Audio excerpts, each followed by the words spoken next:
Hey guys, welcome back to the channel. This is story about what if Naruto, son of Michael and Office Highschool DxD. Before I start, please do support for more amazing content, and do consider to subscribe my channel and share my video to your friends, and check out the description as well. Let's start the video. One may often wonder how one achieves the position of godhood. What had one done to achieve the exalted position, and how much of their life was changed? This was the story about the so-called biblical God. How he came to be and how his deeds changed much of the world that once was. It was during a terrible war where our story began. Madara Uchiha, a mad megalomaniac, had planned to hypnotize the whole world via the power of the tailed beasts and the reflection of the moon.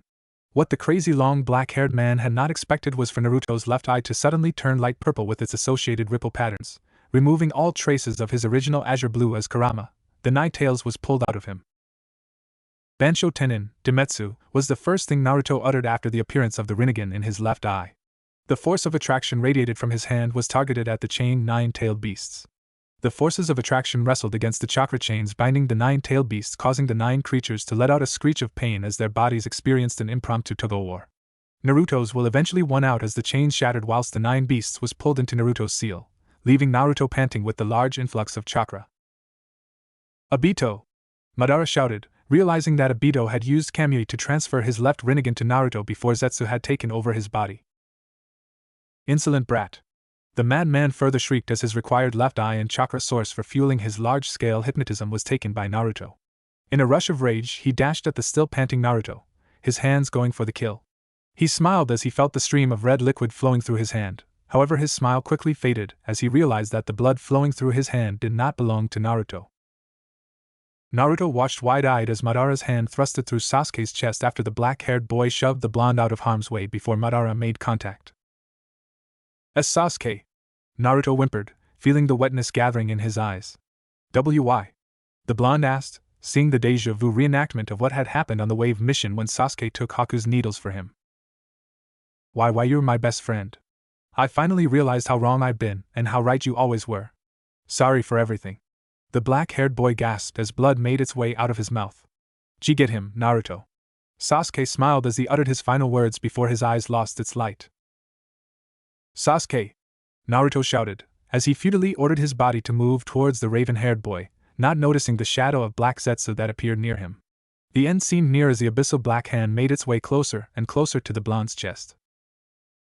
Yet again, he was saved as a flash of pink pushed his static body out of harm's way, taking the fatal damage instead. SS Sakura!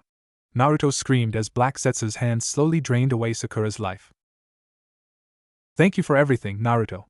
The pink-haired girl gave Naruto a soft smile as blood slowly seeped out her lips. Get him and I'll live on. She finished as her body became limp and was thrown away by Black Zetsu as he pulled his hand out of her chest. Sakura! Naruto howled as the knife-called pain tore through his heart. Tears flowed down his bereaved face. Sadness was replaced by anger and hatred towards the man who caused the loss of his loved ones. I'll kill you! I'll kill you! The blonde screamed as his body was finally movable. Kurama! He mentally shouted as the nine-tailed fox nodded. The two coalesced the tailed beast bomb that was shot at Madara, generating an earth-quaking force which smoke splurged out.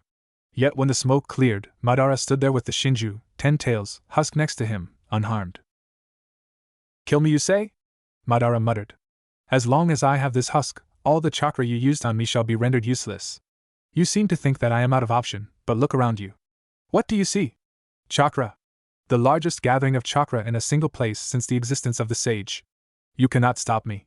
Madara spoke as he weaved various hand seals. Black Zetsu, who stood next to Madara, suddenly slumped down. Naruto's eyes widened as he realized what Madara was thinking. He quickly spread his chakra to all the shinobis around to form a protective layer of chakra over their bodies.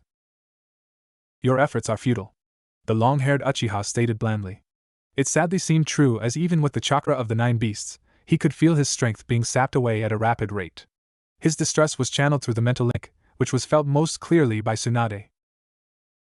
Naruto, the medic, spoke through the mental link. Jiraiya once said that the true measure of a shinobi is not how he lives, but how he dies. I've always thought that the old pervert was overly senile and naive until I found you. I've lost much through the system and I couldn't bear the thought of losing you. Especially knowing that I would be at fault for preventing you in defeating that Uchiha bastard. Forgive this old granny who came to view you as a son she never have, and for being unable to stand being a burden to you. Even if you can't save me, save this world, alright? She ended her speech as she sent her life energy through the link towards Naruto. Her body, without chakra, began to dissipate as ashes, floating away with the winds. Ba-chan! Naruto cried, his heart throbbed in pain as he lost another one of his precious people. Naruto-kun, I used to always cry and give up. I made many wrong turns, but you helped me find the right path. I always chased after you. I wanted to catch up to you. I wanted to walk beside you all the time. I just wanted to be with you. You changed me. Your smile is what saved me. That is why I am not afraid to die protecting you. Because I love you, Naruto-kun. With that, her energy was transferred to Naruto as her body disintegrates similarly to Tsunade. Hinata! Naruto wailed as tears streamed down his eyes. I think of you as a friend. I used to think friend was just another word, nothing more, nothing less. But when I met you, I realized what was important was the word's meaning. You were the one who taught me to deepen my bond with my people. Thanks to you, I was able to regain my true self. Naruto Uzumaki, knowing you, you will overcome this disaster and grow even stronger from it. Gaara uttered, his body fragmented into sands that he was always associated with. Gaara. Naruto, I may not have been the best father one could have, but you surely are the most amazing son any father could want. I'm really proud of you. Live on, son. Minato ushered as the chakra from his reincarnated body was given to Naruto along with Kurama's yang chakra. Dad. This is getting troublesome with everyone speaking too much. It's quite clear that everyone here wouldn't want to become fuel for that hypnotizing jutsu. Let's get this done so I could have my sleep. Shikamaru yawned, looking lazy even at the end as his body slowly shattered. Shikamaru! Stop! Enough! Everyone stop! Naruto helplessly cried, as life force after life force came rushing into him till all that remained on the battlefield was Naruto, Madara, and the body of the Shinju. His legs lost its strength as he saw the field of dust on the deserted plain. Futile. The madman muttered. They are not the only source of chakra for me. If I could not cast the world into eternal slumber, then I shall erase everything off it. He continued to weave more hand seals whilst Naruto only stared in shock as he felt the life forces of innocent creatures being drained towards by Madara. Sensei always said the forgiveness is the key to peace, but you're someone who I could never forgive. The blonde roared, though the Uchiha merely smirked. And what are you going to do about it, boy? Naruto! Kurama cried from inside the seal. Kurama? The other-tailed beasts and I have finally thought of a way to defeat that wretched man. All you have to do is go into your sage-tailed beast mode and combine all our chakra with the chakra you received before using Bansho Tenin, Temetsu, to pull in Flask of the Shinju. Obito had already destroyed the Shinju's consciousness, so by pulling in the flash and combining it with our chakra, you'll surpass the old man, or even the Shinju itself. But that would kill all of you. I can't lose anyone anymore. Naruto. We've already decided. If you really want to do something for us, then do what you've always done, prove it to us with your actions. That's who you are. Kurama, Naruto nodded as he strengthened his resolve. A cross sign was formed on both his azure and purple irises as he once again uttered. Bansho Tenin, Demetsu, the force of attraction between both sides was felt through the land that significantly slumped as Naruto fought Madara over the control of the Shinju's husk. You cannot defeat me. I have the chakra of the world. Madara screamed as he pushed more of his power towards the Shinju, maintained it in his grasp. The chakra you have are all from the unwilling. Someone like you should just disappear. The sudden surge of power allowed Naruto to successfully pull the husk of the Shinju, which immediately merged with his body. Blinding light accumulated around Naruto's body that even the Uchiha had shut his eyes to stop the blindness. As the light died down, there floated Naruto. Yet instead of horns that grew off Obito's body, there were wings. 10 pairs of shining wings, 2 on his head, 6 on his body, and a pair each on his feet. 10 shining orbs of light surrounded his back whilst a halo shone upon his head. What are you? The lunatic man uttered, shocked by Naruto's change of appearance as well as ever-increasing power. Your death, was the answer Naruto gave before he shot a beam of light at the Uchiha, obliterating his left arm. Just because you grew wings do not mean that I would be defeated. The madman howled as he charged straight at Naruto, forming a set of hand seals. Rinbo, Hengoku, the Uchiha shouted and could only stare in amazement as Naruto's body was unaffected the strong amount pressure generated from the jutsu. You are unsuitable to wield the eye that could generate life, Naruto murmured as he targeted a force of attraction at Madara's eye, pulling it out of the sockets before coming into his hand. I shall erase everything about you, Madara. He spoke as he grasped out Madara's other Rinnegan in his left eye before shattering the 2 eyeballs with his orbs of light. Instead of leaving a hollow socket, An azure orb was formed before a ripple pattern emerged over both of Naruto's azure orbs via the Shinju's power. Madara shrieked in agony seeing his livelong creation shattered but was seemingly ignored by Naruto. Light gathered in his arms as he formed a cell DNA-shaped swirling blade. The divine blade of the Sage of Six Paths, Ninoboku. With this blade the sage created the world, and with this very blade I shall destroy the one who seek to destroy it. The blonde shouted as the blade of light was thrown straight at Madara Uchiha, obliterating all traces of the said man from the plane of existence. A large thump resonated across the deserted plain as Naruto's body slumped down. Pools of tears dripped from his eyes as he tightly clenched his fist whilst the horrid reality slowly sunk in. The absorbed powers of all the tailed beasts greatly enhanced his empathetic senses, yet he could not feel a single tingle of life around him. The world truly seemed to be dead. Naruto sobbed exhaustively, longing for a miracle of some sort to reverse all that had happened. He wished it was a dream, but it wasn't. No miracle intervened to invert the tragedy that had happened. The cold weather was closing in on him. He felt the chills along his veins, yet he was too weak to move, too tired and too grief-stricken to care. When people are protecting something truly special to them, they truly can become as strong as they can be. Was what Haku had once told him, and he had always abided by it. His life became dedicated to protecting his friends, the people who made his life worthwhile. Yet now, all of them were dead. It then occurred to him that he might as well die here. "Everyone, I'm sorry." Naruto whispered those words as he silently took out a kunai from his pocket. Caught in a grief too deep for tears, he knelt down on the icy terrain and braced the hilt of the dagger between his knees, clasping his hands with the dagger between his wrists, resting them on either side of the blade's edge. Yet, as he pulled both wrists up along the knife edge, the vision of his friends flashed before him. They were chiding and smiling at him as if they were telling him to abandon his thoughts and live on. Live on. It was Sakura's final words for him. Could he simply throw away his life like this? The blonde thought. If he died, nothing would be left of the shinobi civilization. Even if he were alone, his life would serve as a remembrance of the shinobi civilization. He would live on, and he would live on, and he would live on without regrets. The following month, Naruto journeyed all across the realm. He found the world to be much larger than he had anticipated. Along his journeys, he took the chance to learn and mastered all the shinobi arts had to offer. It may seem impossible at first glance, yet with the help of the shadow clones and his ascended Rinnegan, it became an easy task. His journey, however, was devoid of any traces of life. It seemed that Madara had truly drained all life on Earth. It was impossible for him to use Gedo, Rinne Tensei, as the jutsu from Madara had turned everything to dust. Naruto continued to wonder why he continued to live when every one of his precious people had now disappeared, yet images of his friends telling him to live prevented him from going through with the thought of suicide. Though truthfully speaking, he did not know if he could die anymore. He laughed whilst he thought of his suicide attempt last month. Slicing himself to death became a no method when one simply regenerate within seconds. He sat down on the lifeless land, wondering what he should be doing.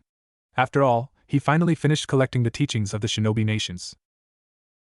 When people get hurt, they learn to hate. When people hurt others, they become hated and racked with guilt. Even I can tell that hatred is spreading. But knowing that pain allows people to be kind. Pain allows people to grow, and how you grow is up to you. I believe that someday the day will come when people truly understand one another. If I can't find the answer to how, it will be up to you to do it. The teachings of his sensei came to his mind. Up to me, he thought. His sensei had always been on a personal quest to find true peace. Peace where all beings understood one another. A derelict state of nothingness clearly could not be the peace Erosenin had wanted, Naruto thought as he gathered the light containing both yin and yang chakra onto his hand. He had thought about recreating all of his precious person, but he knew that those creations would not be what he had lost, and doing so would disregard their sacrifice to at least save the planet. Focusing his power within his hand, he spoke. Banbutsu Sozo. A blast of light erupted in front of him, and as it died down, there stood a handsome-looking man with long blonde hair and green eyes. Above his head was a halo of light, and behind him were 6 magnificent golden wings. He looked at Naruto questioningly whilst the short-haired blonde merely grinned after he finally saw another life form after a month of nothingness. From now on you shall be known as Michael. Let us ascend the skies where we may find peace in heaven. Daddy, where are we going? Was the question that came from the 12-winged being known as Michael. I have no idea, and for the last time, Michael, stop calling me Daddy. Deadpan Naruto. Even though Naruto had said that they were going to ascend heaven, find peace and do other stuff, he really had no idea where heaven really is. Hell, even the name Michael popped out of nowhere. But seriously, You've got to give the man a break. Anyone would have loved to play the creator once in his or her lifetime, especially when you really had just created something out of nothing. He initially thought that if he flew up high enough in the sky, there would have been a floating mass of tangible clouds waiting for him to populate it with animals that one day might return to Earth's surface when it becomes livable. Sadly, that was not the case. In the sky there were clouds, and above those clouds were more clouds, and above that. Was when he realized that he really had transcended the limits of humans. This came from the fact that there was no breathable air for him to breathe after he flew over layers after layers of clouds, that there was no layer of clouds left to fly over. It was an uncomfortable feeling, to not be able to breathe yet still able to live. Flying high enough to the point he found the world to be a continuously rotating sphere gave the short-haired blonde a severe depression. There was no land above the clouds after all. That revelation simply messed up his original plan of recreating humans and other animals. Another problem was the fact that he could not create the average human either. The second time he tried creating a human, his creation once again turned out to be somewhat like him and Michael, a being with wings. Though instead of having blonde hair and gold wings, his new creation supported black hair and white wings instead. Naruto sighed in resignation after finding all the dead ends to his plan. His depression was so severe that he did not notice a black spherical hole appearing before him until Michael and his second creation pulled him to a stop. "What the heck is that?" Naruto questioned, mostly to himself, as he saw the seemingly void sphere. What he did not further expect was for a gray-eyed, black-haired girl with pointed ears supporting a black gothic Lolita dress to step out from the void and emotionlessly said, "Are you infinite?"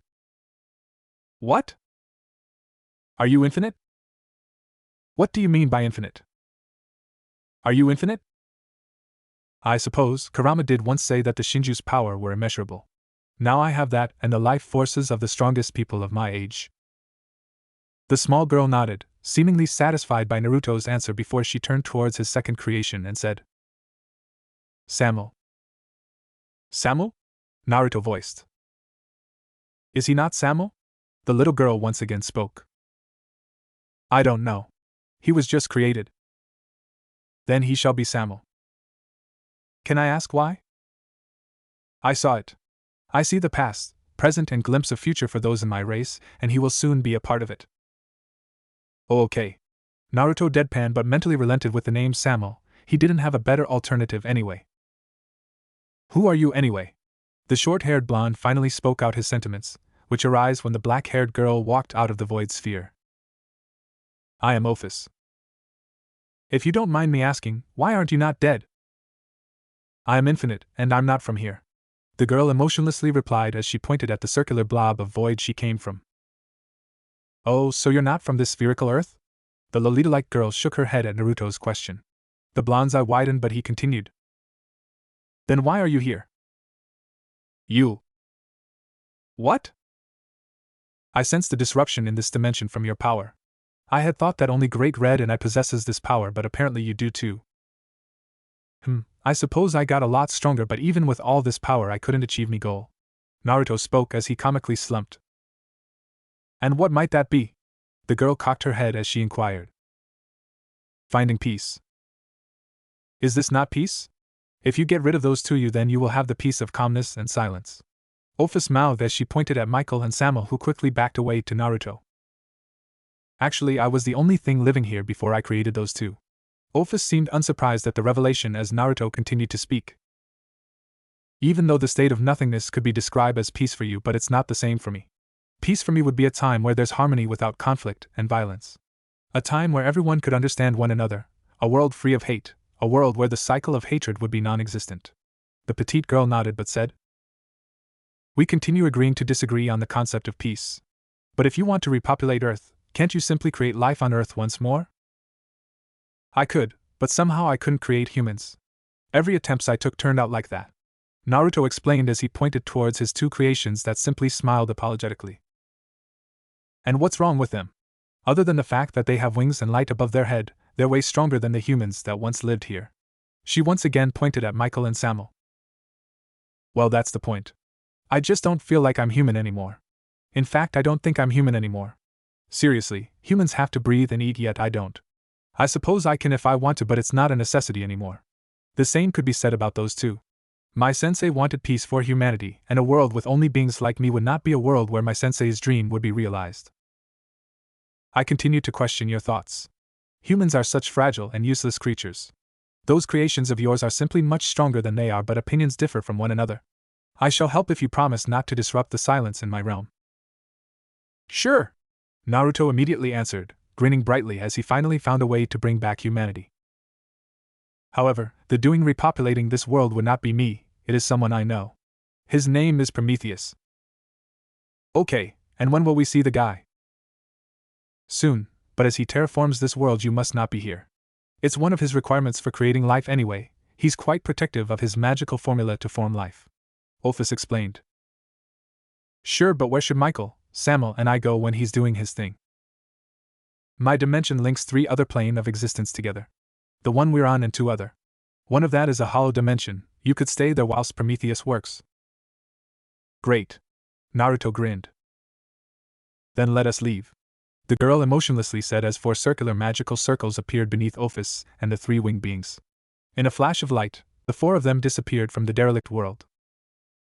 Naruto felt dizzy, body stuttered as he opened his eyes.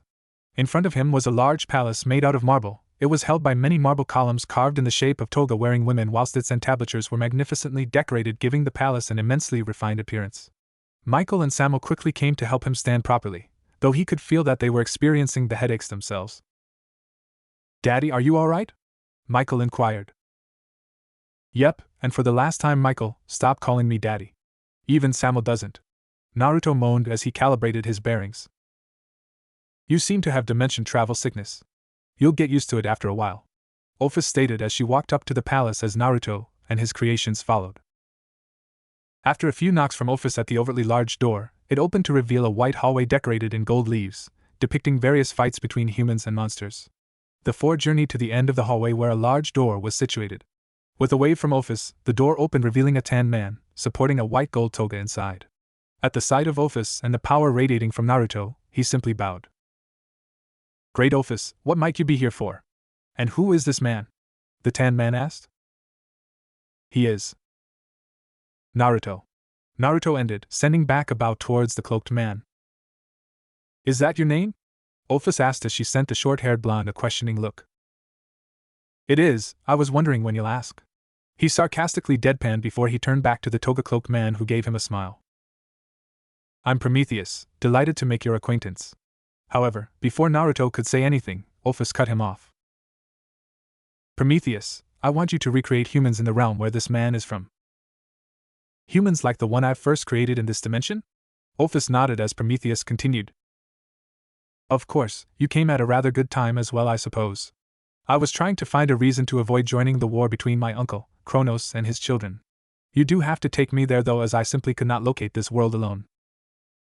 Ophis nodded as 5 magic circles appeared beneath the 5 of them, and with a blinding flash of light, they traveled the dimension.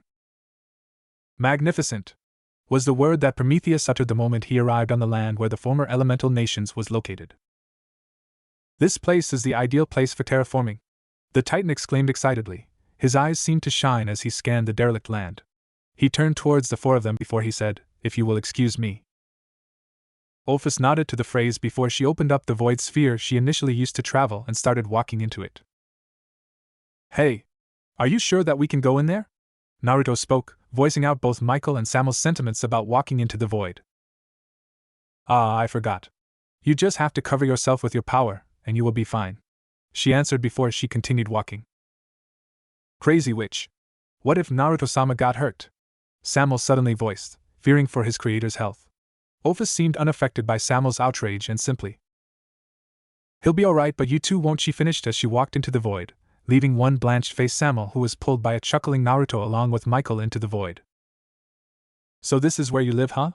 The blue-eyed blonde asked as he entered the dimensional gap. Ophis merely nodded at his question. Within the dimensional gap seemed to be an endless void, where in every direction there is a mix of iridescent color. Ophis, don't you feel lonely here? Naruto further asked, but Ophis did not reply and simply floated up as she signaled for them to follow. Are we there yet? Naruto asked, yet Ophis did not reply, prompting him to continue asking till even the normally emotionless Ophis seemed to sport a ticked mark.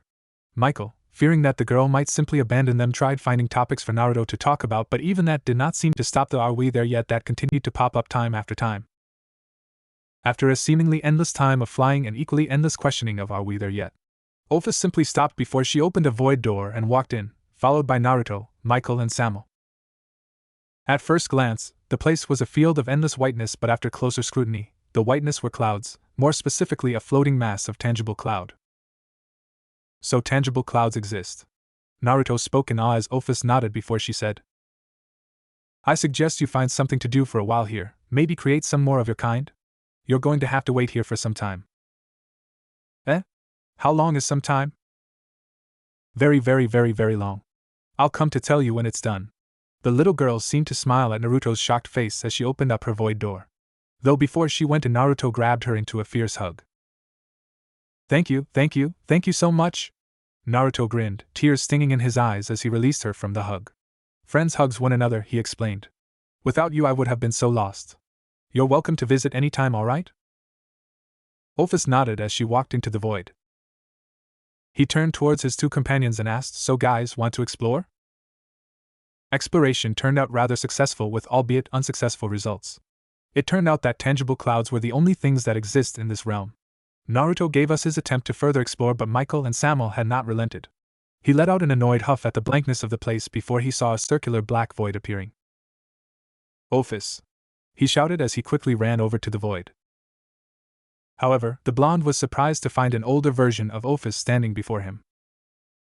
You certainly aged fast. He joked at her appearance as she replied. I shapeshifted. What? I shapeshifted, she again said. Naruto sent a what the hell look at her and voiced his question once more. What are you? I'm a dragon. What? Asked Naruto, who now sent Ophice a what are you even talking about look. I'm a dragon, she repeated. Aren't dragons supposed to be like, I don't know, bigger? I'm a shape-shifting dragon. Okay. Whatever you say. So what are you here for? You said I could come anytime, so I came. Can I? Of course you can, you're my friend, Naruto said as he grinned at the company before he spoke out an idea that suddenly popped into his head. Do you want to play cards? Cards? She questioned. You don't know what it is, do you? It's this. Naruto spoke as he used Banbutsu Sozo to create a deck of cards. Ophice looked at the deck in interest as Naruto explained the rule of blackjack. Both of us will be dealt with an initial 2-card hand. We need to add together the value of their cards. Face cards, kings, queens, and jacks, are counted as 10 points. You can count an ace as 1 point or 11 points. All other cards are counted as the numeric value shown on the card. After getting the 2 cards, you can either take an additional card or keep what you have. You win by having a score of 21 or by having the highest score that is less than 21. Scoring higher than 21 means you lose. Get it? Ophice nodded in interest as Naruto gave her the cards. After about 20 minutes worth of game, Naruto started to feel bad. Even though Ophice seemed to enjoy the game, Naruto felt horrible for winning every round and opted to ask Ophice to play another game instead. Ophice nodded innocently, interested in seeing another game as Naruto used Banbutsu Sozo to create a shogi board along with its associated pieces. The end result wasn't as well as Naruto had hoped. Courtesy from the fact that Naruto had not known the rules that well either. They ended up stopping the game as their moves became more and more artistic. I wish there were more to this place than just tangible clouds, the blonde voiced. Why don't you create other beings like Michael and Samuel? She curiously inquired. I was thinking about it, but I really can't think up any names. He truly answered. After all, Michael was a name that simply popped up while Samuel was named by Ophice's pseudo-clairvoyance. I shall help you. Wait here for a while. She spoke as she opened up her void portal again before she stepped in. Naruto waited for about 5 minutes before Ophice came back with a parchment in her hand. She walked up to him before she handed him the parchment. Inside was a long list of names Naruto had not seen before. Where did you get these names from? He questioned, genuinely interested. I know someone who can see small glimpse of the future. I asked for a list of names, and I was given this, she answered as the blonde once again gave her a deadpan look. Okay. Well, let's see. And Gabriel seems to be a nice name. Hey, Ophice, can you shapeshift until I say stop? Ophice nodded at his request and started to shapeshift. Her first form was a gigantic troll, causing Naruto to yell, "Keep it somewhat human, please." After a while of shape-shifting, Naruto decided that the best form for Gabriel was to be an extremely beautiful woman with curly blonde hair and a voluptuous figure.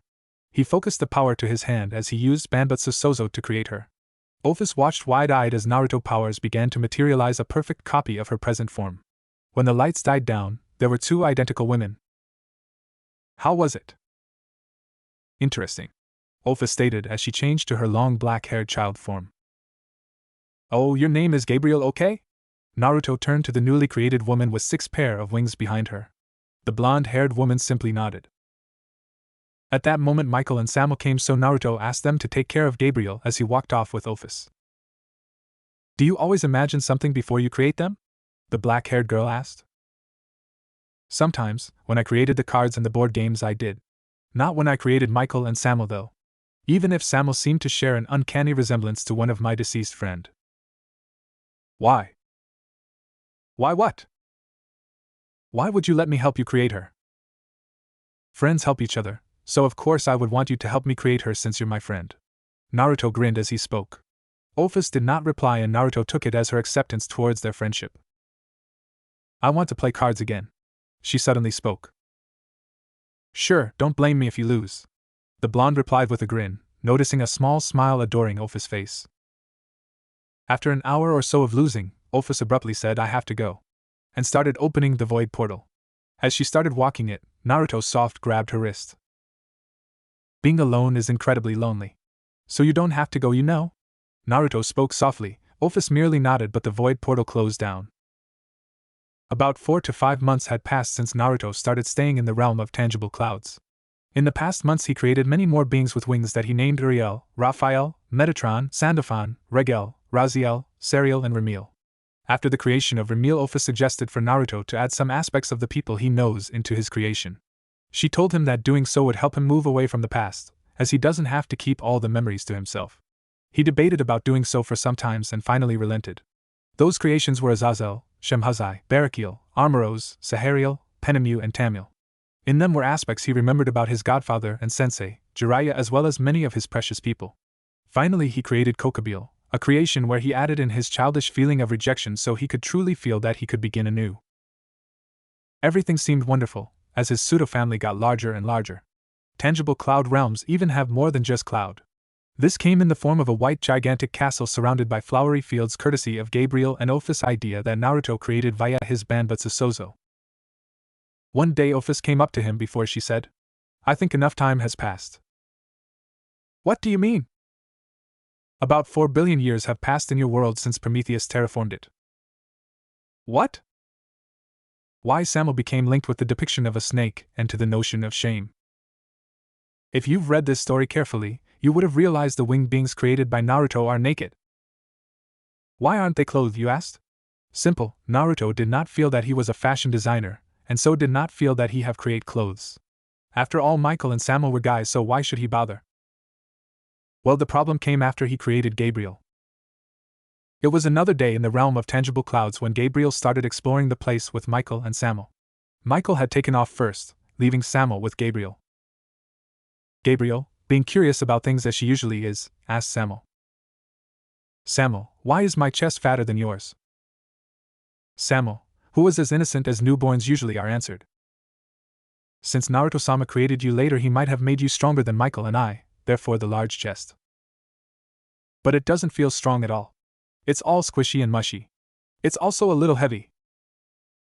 I suppose you have to ask Naruto-sama then, Samuel concluded. The blonde woman became silent for a while before she gave Samuel her next inquiry. Why do you have something hanging down there and I don't? She spoke as she pointed her finger at little Samuel. Possibly the same reason. You could move faster without it, I suppose? Do you think Master Naruto have it as well?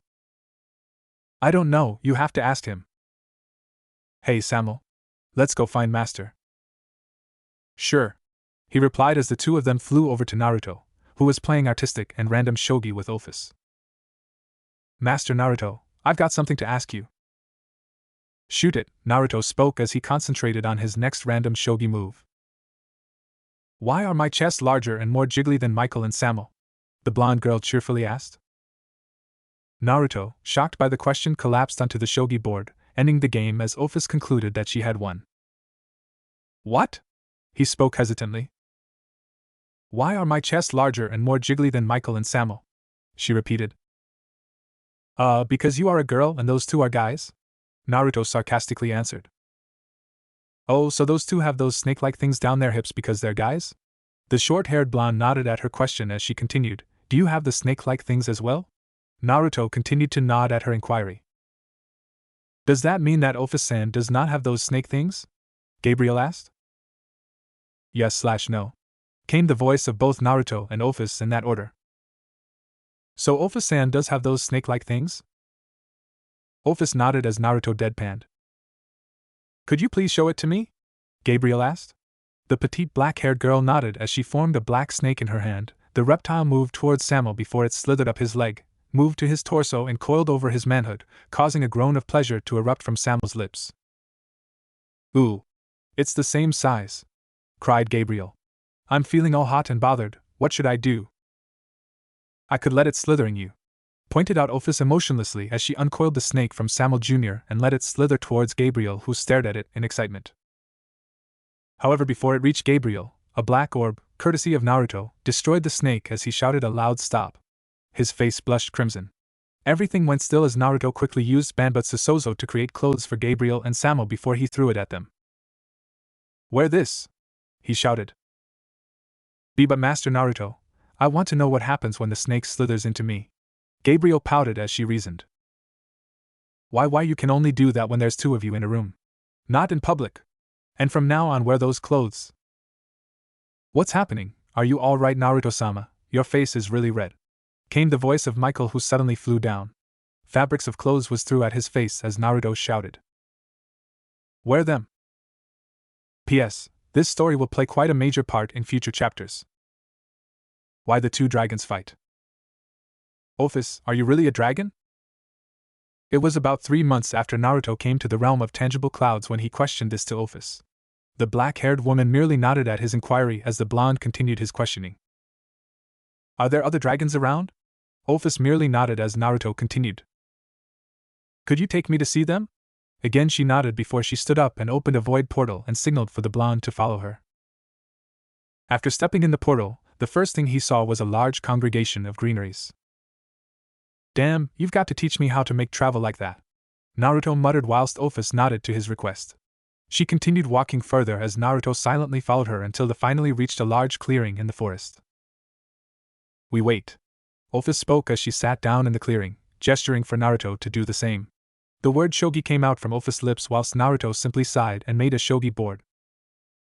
After about 2 hours of playing random shogi, a sudden sound of cracking made way to Naruto's ear. The sky seemed to crack like shards of mirrors before 2 large western dragons made their way out of it. To Naruto's left was a large red dragon with green eyes, and to his right was a large white dragon with blue eyes. They both flew down to the large clearing as Naruto watched them in awe as he finally got to see a real dragon.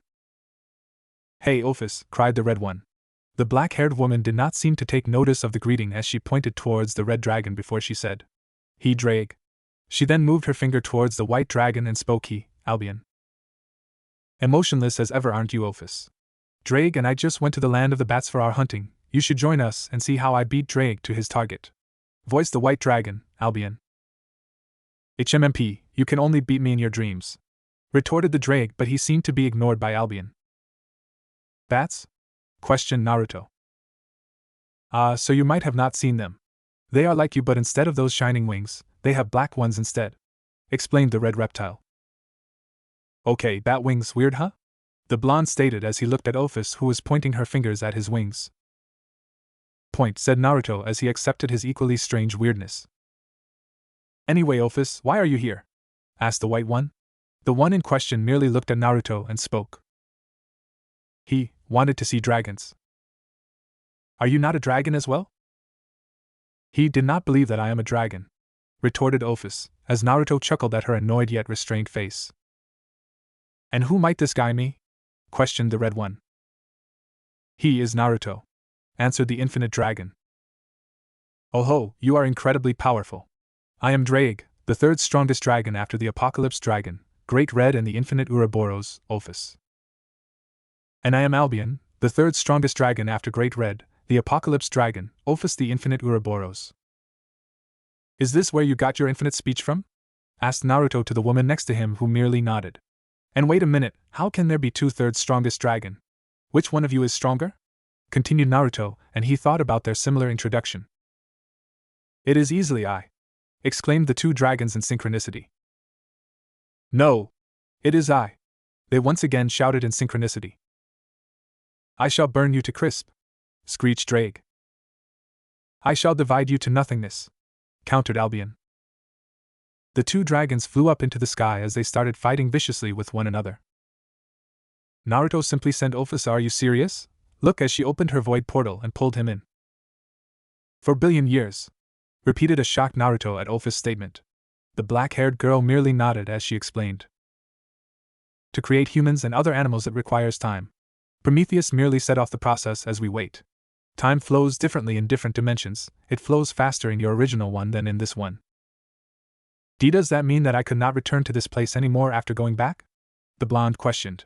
Office shook her head as she explained. You have enough power to force the time of this dimension to move in accordance to the time of your original dimension. Her answer greatly relieved Naruto, as he believed that humans might not take well to beings with wings and this place could always be a haven for them if they were to be rejected. So how do I do that? As we travel through my home, you shall keep track of your magical essence in this dimension. When we arrive on your original realm, simply strengthen the track. By adding enough power to the track, you shall be able to link the time between the two dimensions as well as travel between them with ease. But won't that disturb your home? I did promise not to disturb your dimensional gap, Naruto questioned as Office turned away whilst she spoke. If it's for you, I shall tolerate. Thanks, Naruto said, sending her his trademarked grin. The blonde then telepathically called for his winged creations to group up. He told them about finally going back to his original realm, causing many to be filled with excitement. Michael and Samo stood by his side as he told Office that they were ready. The black-haired girl nodded as she opened a larger-than-normal portal which she and Naruto stepped it. They were soon followed by Naruto's winged creations. Blinding light flashed Naruto's eyes as he stepped out from the portal that emerged in his original realm. He followed Office's instruction and linked the time tracks between the two worlds, stabilizing the two dimensions with one another. The azure-eyed blonde spread his sensory and felt millions of life inhabiting the planet. He smiled, realizing that humanity had been recreated even though they did not have the ability to use chakra or magic as Office called it anymore. What he did not expect was for him to sense many large readings of energies elsewhere. In fact, one was heading towards him. There, standing in front of him, was a black-haired young man clad in a set of knee-long white toga. He sported a winged flat hat and a winged pair of sandals. His hand held a winged staff with snakes wrapped around it. I am Hermes, messenger of Olympus. Lord Zeus demands to know if you were the one who commissioned the construction of this world. His lordship demands your presence immediately, spoke the newly arrived messenger, who seemed to ignore the presence of Naruto's wing parade behind him. Well, this is getting weird, Naruto thought as he looked at Office, who seemed unconcerned as ever, yet Naruto had learned to understand her expression better, and her present expression told him that she was as confused as he was. Who is this Lord Zeus, and how did he know of me? Lord Zeus is the overlord of this dominion. Through the Titan Pro the messenger stopped before I once more spoke. You shall come with me to Lord Zeus.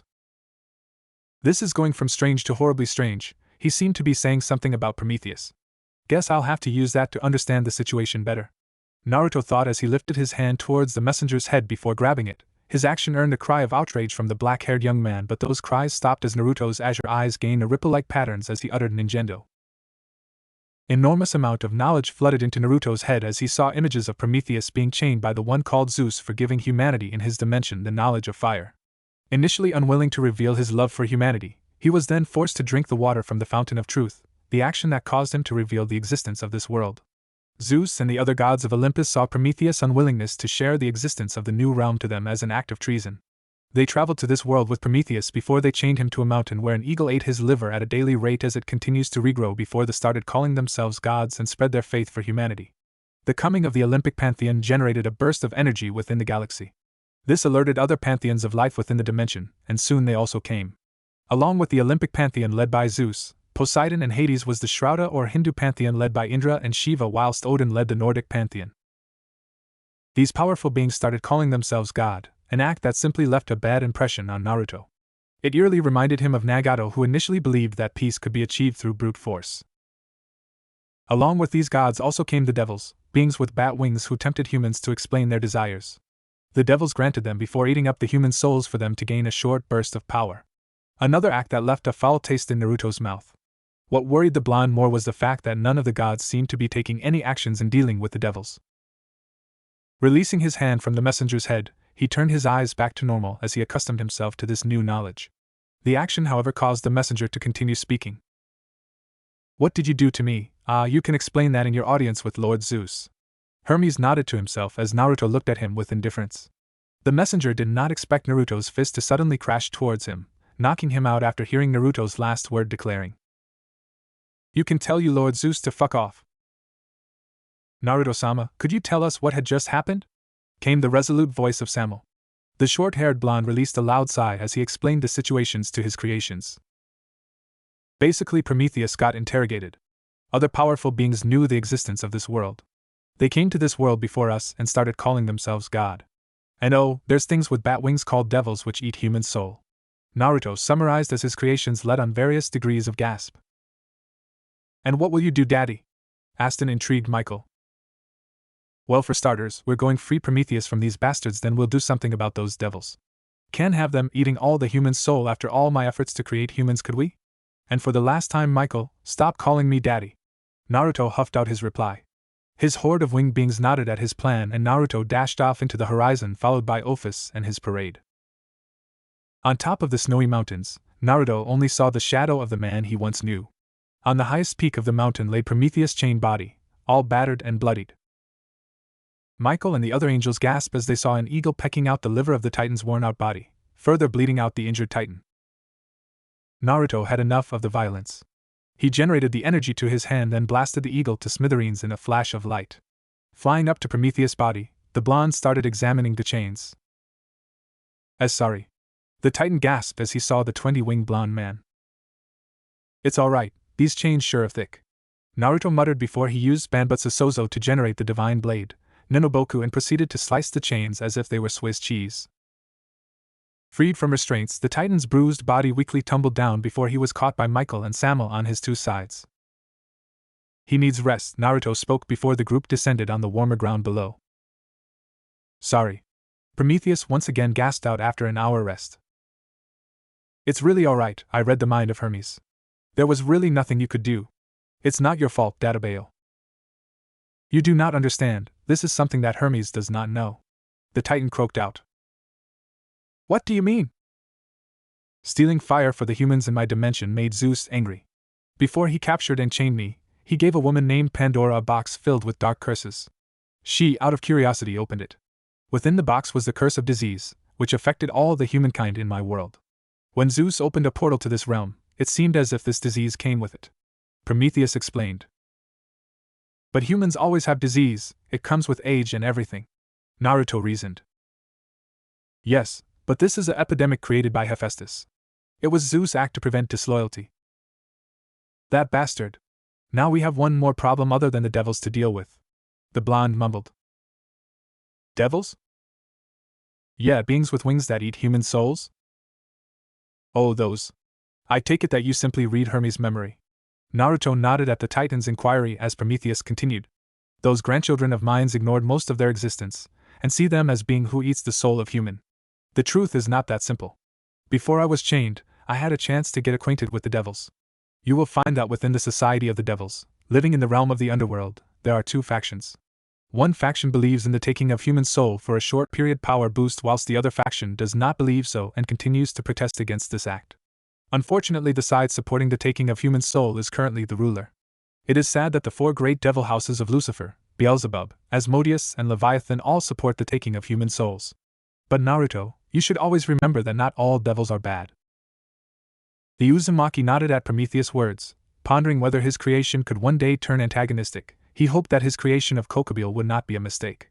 He let go of the depressing thoughts as he once more said, "Yeah, we'll deal with the good devils later, but before that we have to deal with the disease from Pandora's box and the bad devils." Staying with the Ouroboros, Ophis for more than 5 months had its own benefits.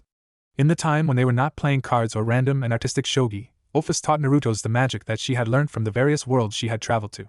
Naruto found that magic was much like chakra, and with his Rinnegan eyes, Naruto quickly mastered the magic of the different dimensions. This mastery came to use as Naruto finally found a way to help humans. Linking the genetic code of humans to the spell, the blonde made it possible for one with good intentions to have their wish granted. For further protection against the devils, Naruto allowed the magic to generate and materialize a pure-hearted desire into weapons, which later became known as sacred gears. Wanting his creations to act as sentinels of the system, he added into the spell a function for them to draw on the light energy he placed inside the system, in the case where they might be attacked by the devils. Foreseeing the growth of humanity, he created a mean to mass-produce more winged beings in case of war with the devils. The end result came in the form of a 12-pointed star inside 3 layers of runes inscribed circles. In the center lies the 12-pointed star, and within it is an image of the sun, and inside the sun is an eye. Surrounding it are the phases of the moon. The eye is interconnected to the 4 cardinal points: the north, the east, the south, and the west. Above the sun lies another magic circle in the form of the moon, the place where Naruto was to generate in his energy to start and fuel the magic.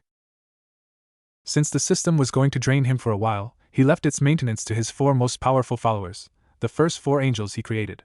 Michael stood on the symbol of the east, Samuel stood on the symbol of the west, Gabriel stood on the symbol of the north, and Uriel stood on the symbol of the south. As Naruto walked towards the center, Ophis voiced out her sentiments. Naruto, are you sure that you want to do this? Attaching yourself to all your creations as well as humans will drain more than half of your powers. It could prove dangerous if any of the Pantheon were to attack. Daddy/Naruto-sama/Master Naruto/my lord, is it true? Reverberated the voices of his 4 12-winged creations. Ophis, you really shouldn't have said that. And seriously, enough with the honorifics. Naruto complained before he continued. I really couldn't use all this power myself anyway. I'd rather use it to protect humanity so that one day they might realize my sensei's dream. And it really shouldn't be a problem. Most of the power levels I sensed wouldn't be a threat even with less than half of my original power. And if they really was a threat, you're going to help me, aren't you, Ophis? The blonde questioned his long-haired companion. She did not reply, but after a few seconds, she slowly nodded. Naruto, happy with her answer, sent her his trademark grin as he flew up to the magic plane hosting the symbol of the moon. Well, let's get started. He spoke before he channeled into the magic circle his massive energy reserve. The moon plane was soon called the Throne of Heaven, whilst the overall magic circle became known as the Heaven System. After the creation of the heavenly system, humans of Earth regained back much of their hopes. The epidemic that came with the coming of the Olympic Pantheon started decreasing at a rapid rate. The spell circle did its jobs. With each passing days, more and more angels were created to carry the purpose of protecting humanity. Humans' contact with devils lessened as the pure-willed humans were helped by the winged beings. These beings were soon labeled as angels after the term angelus or messengers, which flew down from the sky. Above the cloud where a ray of shining light continuously illuminated, courtesy of the magic circle, was soon labeled heaven. The heavenly system worked as expected and life was getting better for humans of Earth. Prometheus had left Naruto and journeyed back to his own dimension in order to solve the epidemic plaguing it, as the magic circle did not incorporate his dimension within it. Time continued to flow after the creation of the heaven system. The initial gigantic power drain in starting and fueling the system left Naruto in a coma-like state where he slept during and after the drain, whilst occasionally waking up.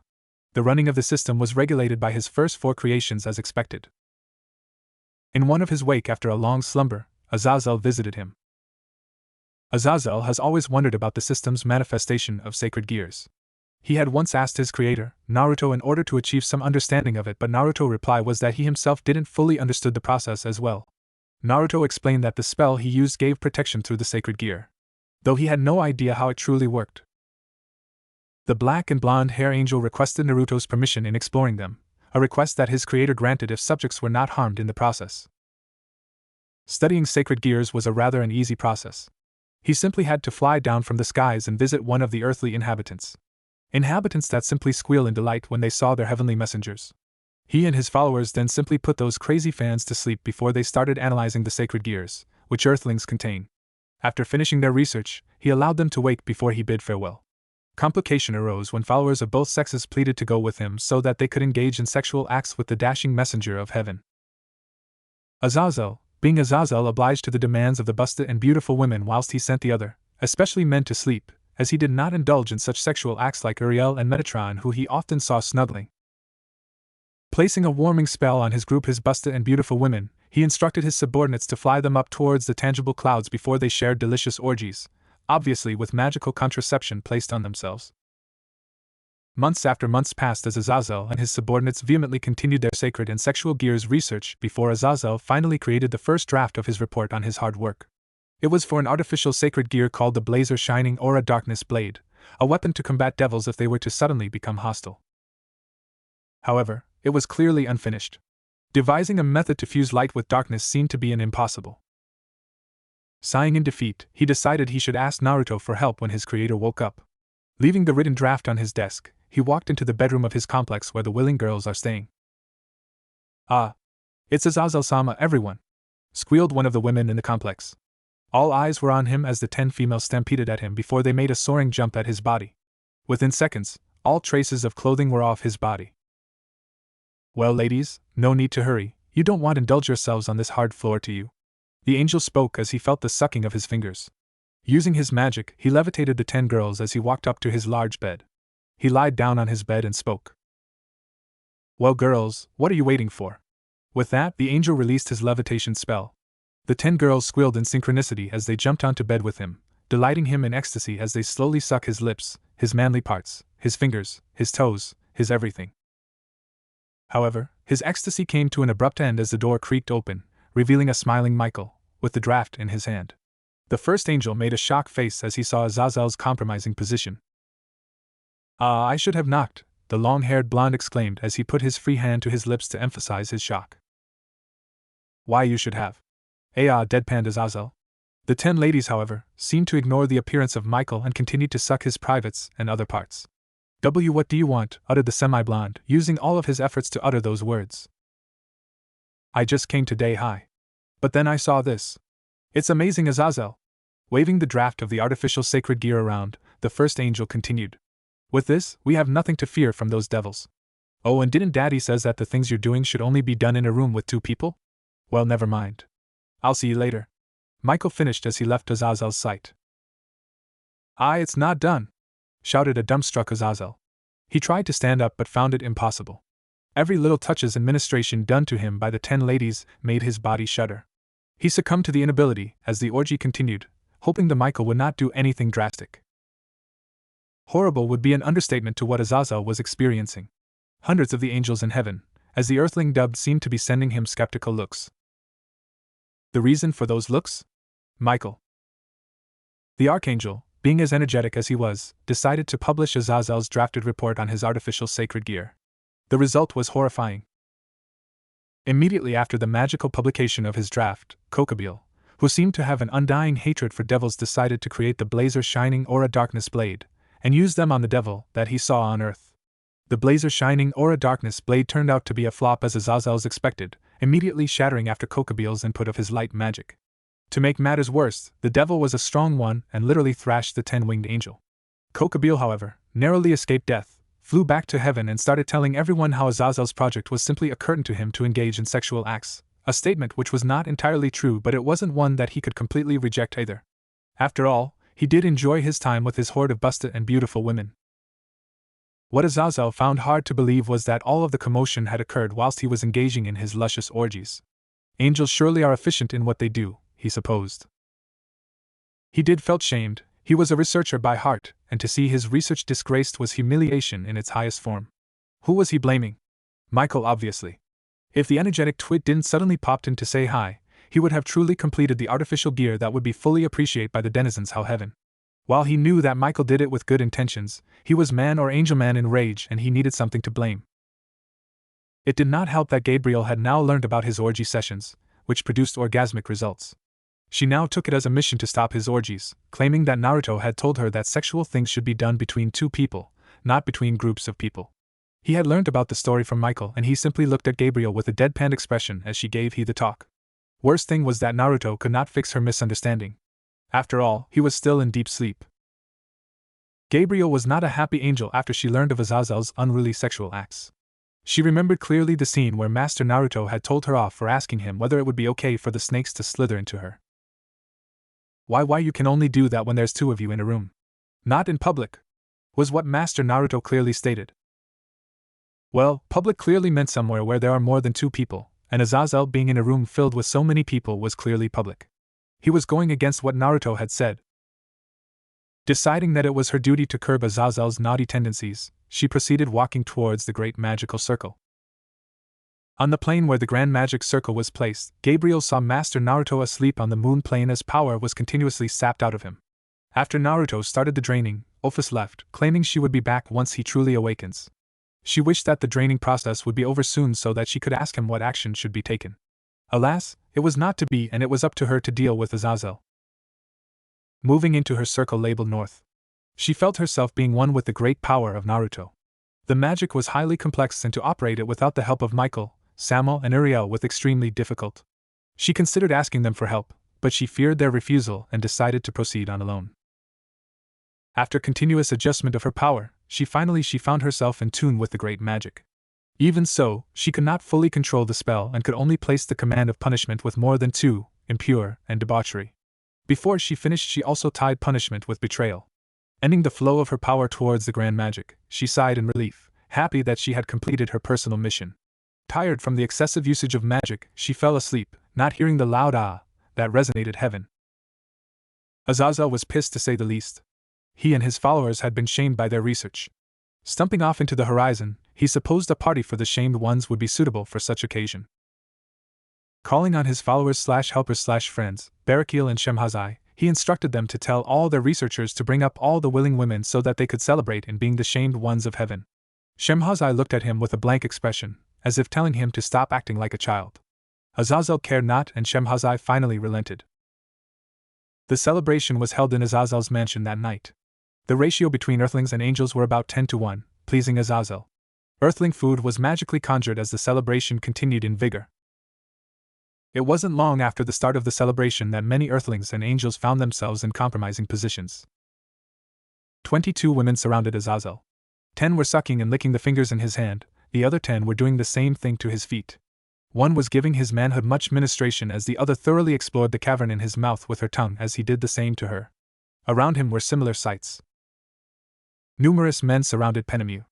2 were fondling her breasts, 1 was exploring her lips, and another was doing the same to the vagina as 4 others sucked on her hands. Azazel chuckled at the fun that his team of researchers were experiencing. He didn't expect the skies to suddenly darken and rain down bolts of lightning towards him and his followers.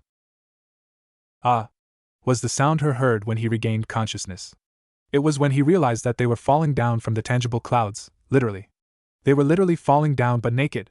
The next thing he realized was that their formerly white wings were now in different shades of black, his being jet black.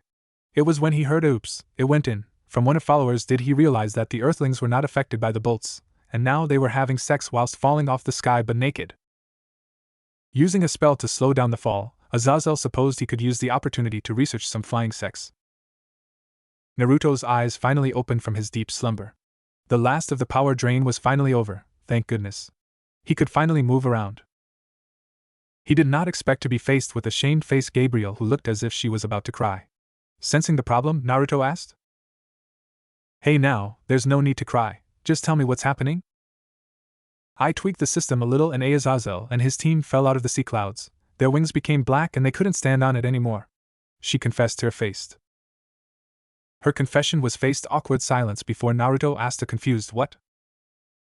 Naruto's journey to the ground of earth was interesting to say the least after his incredibly long sleep. The warm sun revealed the overabundance of the green and lush trees.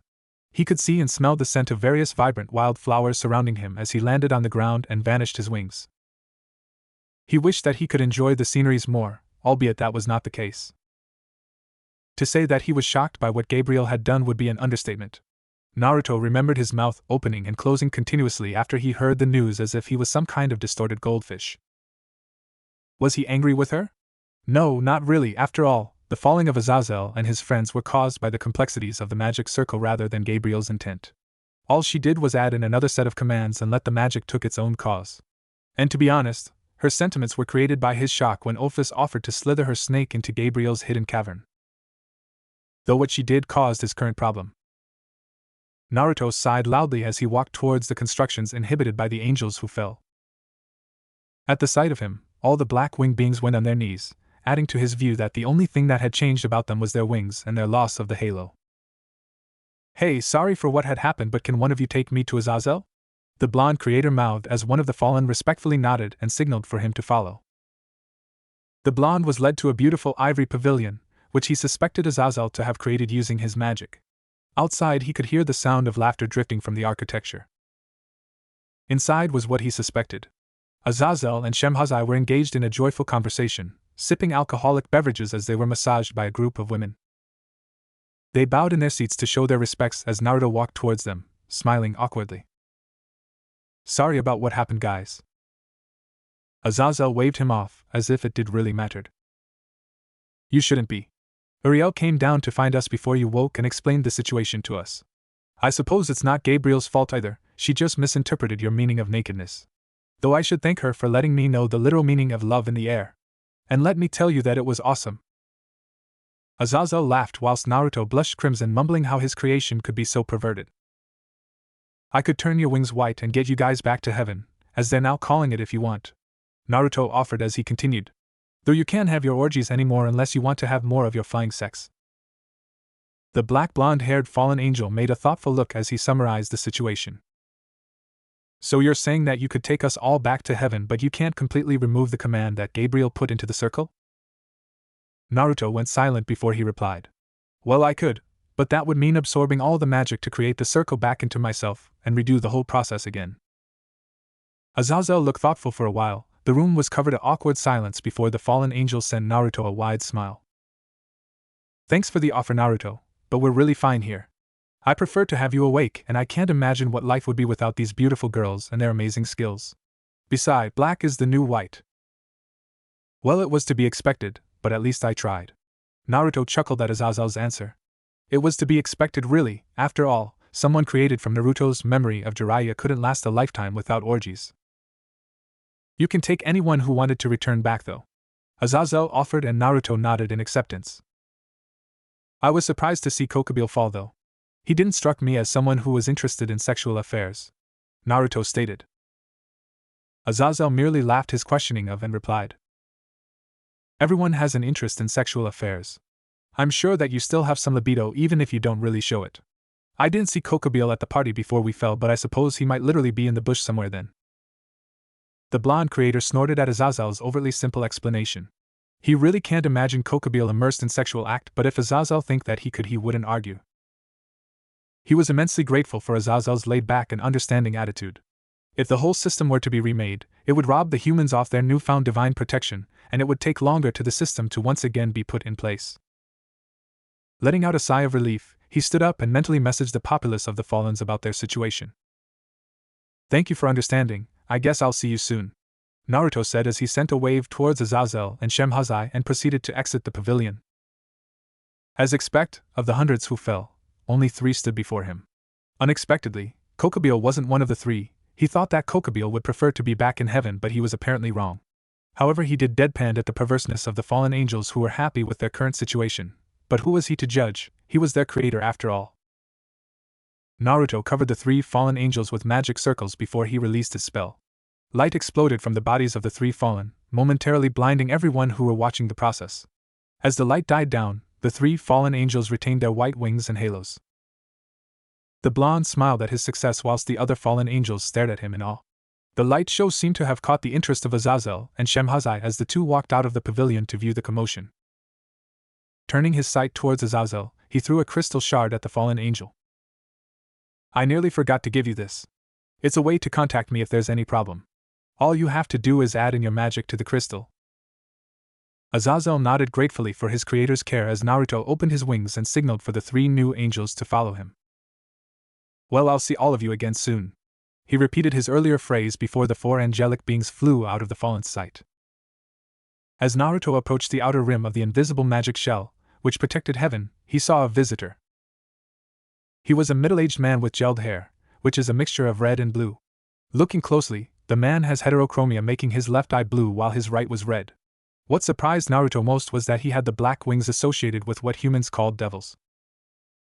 As the devil sensed Naruto approached, he turned towards the angelic being and smiled, an act that truly caught Naruto off guard. Even though Prometheus had told him not to judge the whole species of devils as evil incarnates, it was difficult to follow through, seeing that they continuously tried to thwart his efforts in making human lives better. The 3 angels following him were on guard as the devil moved closer towards the group and stopped in front of Naruto. "Oh, you must be the new god that I am hearing about," the devil stated as he analyzed Naruto. God? Asked a surprised Naruto. Oh, yes, God. That's what the humans on Earth are continuously talking about. I mean, when you create a system that grant miracles whilst you see illuminating lights from the sky, not to mention those winged beings that seem to be helping them. It's hard not to call the figurehead of the whole project God. Not that I'm complaining about what you do, I personally think that it's marvelous, though those four mouths seem to thoroughly disagree. God was the first thought that came to Naruto's mind. He never wanted to be called God. It reminded him too much of Nagato. All he wanted was to help the humans, to help them find true peace so that his sensei's dream could be achieved. You seem to not like that implications of the word God. It's a good thing, though, if I do say so myself. I mean, it would be a banner of hope for the humans. Naruto raised his eyebrows at the devil's speech, again surprised at that implication that this devil seemed to care about humans. And who might you be? The blonde questioned.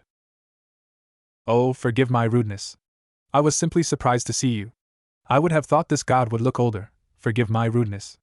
I am Mephistopheles, a devil, as you would have already noticed. Great to make your acquaintance. The devil smiled once more and offered Naruto his hand. The blonde creator warily eyed the offered appendage, but finally decided to shake it. Upon contact, the Mephisto suddenly looked pained as he suddenly pulled his hand away. Ouch. Please control your light powers. I am vulnerable to those powers. Especially when it is as condensed as yours. Sorry, the blonde said as he rubbed the back of his head. Reducing the power of his light elements, he continued. Naruto Uzumaki, mind telling me why you're here? Naruto wearily inquired once more. Oh, I was simply surprised about the magic system which you developed. It's a masterpiece. Another thing that I'm also curious about is your attachment to the human race. I mean, other godly factions play some role in their lives, but they don't truly believe in helping them. Mephisto answered. I got the spell from Ophis. I kind of just supplied the energy for it. The workings of the systems are too hard for me to truly understand them either. And for my attachment to humans? Well, I was the one who asked Prometheus to create them here, so I kind of feel that it's my responsibility, you know. And I want them to all live a happy and peaceful life, so of course I'll help them. Though I'm very curious about you. I thought devils make unfair contacts with humans, taking their souls for granting their wish or something. Mephisto's face revealed an element of surprise. How could he not? It was new information for him. After all, only the Greek faction knew the fact that Naruto commissioned this world. Not only this, the blonde seemed to have a friendly relationship with the Infinite One. Knowing this, his interest in the blonde simply skyrocketed. You are sorely mistaken. Some of us believe in the making of those unfair contracts. Well, I suppose it's the majority of us, seeing that the four mouths believe so. I personally don't. True, the taking of souls does increase our powers, but it's only for a little while. I personally am curious about the human race as a whole and would not want to hurt them in any way. Mephisto's speech put him up a notch in Naruto's books. But his speech still wasn't really telling Naruto why he was here. And you're only here because of your interest in the heaven system and your interest in our kind? No. I'm here to have a little talk with you. I talk of magic, I suppose, a magic which can be given to humans. Well, that was something of interest to Naruto. Turning to his 3 followers, he told them to go back as he'd deal with Mephisto. They complained but reluctantly followed his orders. I suppose we'll have to find somewhere else to talk, seeing that you can't pass the magic shield. Do you have anywhere we could go? The blonde asked. Oh, certainly. My place in Lucifad will do fine. Please bear with my teleportation spell for a few seconds. Mephistopheles raised his hand to form a large black magic circle, which engulfed the two of them before a sudden flash of darkness signaled their disappearance. We are now in Lucifad, the capital of the devils. Though I suggest you dissolve your wings and control your powers before you walk outside. Naruto moved to the window and gazed around in interest. It seemed that the devils also have a city similar to humans. Is this world also connected to Earth by the dimensional gap? The blonde inquired. It is. And when you told me to control my powers, you only meant my light powers, right? Is that not your only power? Nope, answered Naruto as he stopped radiating the element of light and released fire, earth, wind, water, and even darkness. Light's just the easiest to control for me nowadays, so I use it most often, explained Naruto, and the devil's eyes widened in awe. Interesting. Very interesting. If you were to only release only the other 5, no one would recognize you to be an angelic being, spoke Mephisto. Though it is not why we're here. Please have a seat, continued the devil as he gestured for Naruto to sit on a large comfortable seat, something that Naruto instantly did. Mephisto followed and proceeded to speak. What I want to do is give humans the ability to use magic. You see, we all use different magic. I use the devil magic created by the devils, whilst you use a different set of magic circles to create your own magic. The Nordic and Hindu faction also use a different set of magic circle. From my research, I found that humans could use magic as well. And so I wish to give them the magic of all the factions. You're my first target, as I believe you would sympathize with me most towards this cause. Naruto nodded and Mephisto explained further. I'm sure the leaders of my world won't be happy, but I don't really care about them. I kind of hate them anyway. That created a small chuckle from Naruto, but the devil continued. I think we could travel around the planet and give humans the knowledge of magic. If we're lucky, the other factions might join us on our noble cause. So what do you think? I think it's brilliant, Databeo. Consider it a deal. Naruto closed his mouth as his verbal tic emerged. He truly can't be blamed for his excitement. After all, other than his creations in office, the other being he met, namely Hermes, was such an asshole. So to meet someone like Mephisto was incredibly interesting. Shall we shake on it then? Mephisto offered. Naruto nodded as he grabbed Mephisto's hand. This time, Mephisto did not pull back. Mephisto, mind if I go sightsee a little? Naruto asked. No, not at all. I suppose after exploring the town I'll be leaving. So here the blonde threw a crystal shard towards Mephisto, who smoothly caught it. It's a way to get in touch with me. I also marked it with seals so that I could teleport to where it is. All you have to do is add in your magic and I'll know whether you want to talk or whether you are requiring my help. Naruto explained. Mephisto looked baffled. He did not expect Naruto to offer him his help so easily. After all, they just met about 2 hours ago. And sure, they got on quite well, but this was just wow. Some devils who saw themselves as his friends were nowhere half as friendly as Naruto. He supposed he could offer Naruto help as well, albeit a more psychological one. Naruto, I'm sure you'll be contacted by the other factions soon enough. I suggest you don't use the form that you are using. After all, diplomacy dealt by people who look like teenagers aren't the best form of diplomacy. Mephisto chuckled as Naruto gave him a pissed-off look. However, the blonde took that to mind. After all, one of the reasons why Old Man Hokage was a good diplomat was because his old look gave off such a knowledgeable appearance. I'll keep that in mind, Naruto replied as he walked towards the exit. As he was leaving Mephisto's castle to explore Lucifad, a small girl with long black hair ran past him. Her pink eyes were swelled with tears, and through his enhanced hearing, he heard a small sob from the girl's lips. Somehow, something inside him told him to follow her. It was as if there was an invisible force compelling Naruto to follow the black-haired girl. He supposed that seeing the girl running away from her fears reminded him of his situations when he was younger, as if he was seeing a reflection of himself in the girl. Little or not, he had to admit that the black-haired girl was fast, incredibly so. In a matter of minutes, she navigated herself out of Lucifad with him following her in the shadows. As he moved closer towards her, he clearly saw the track on tears on her cheeks. That, however, wasn't what surprised him most.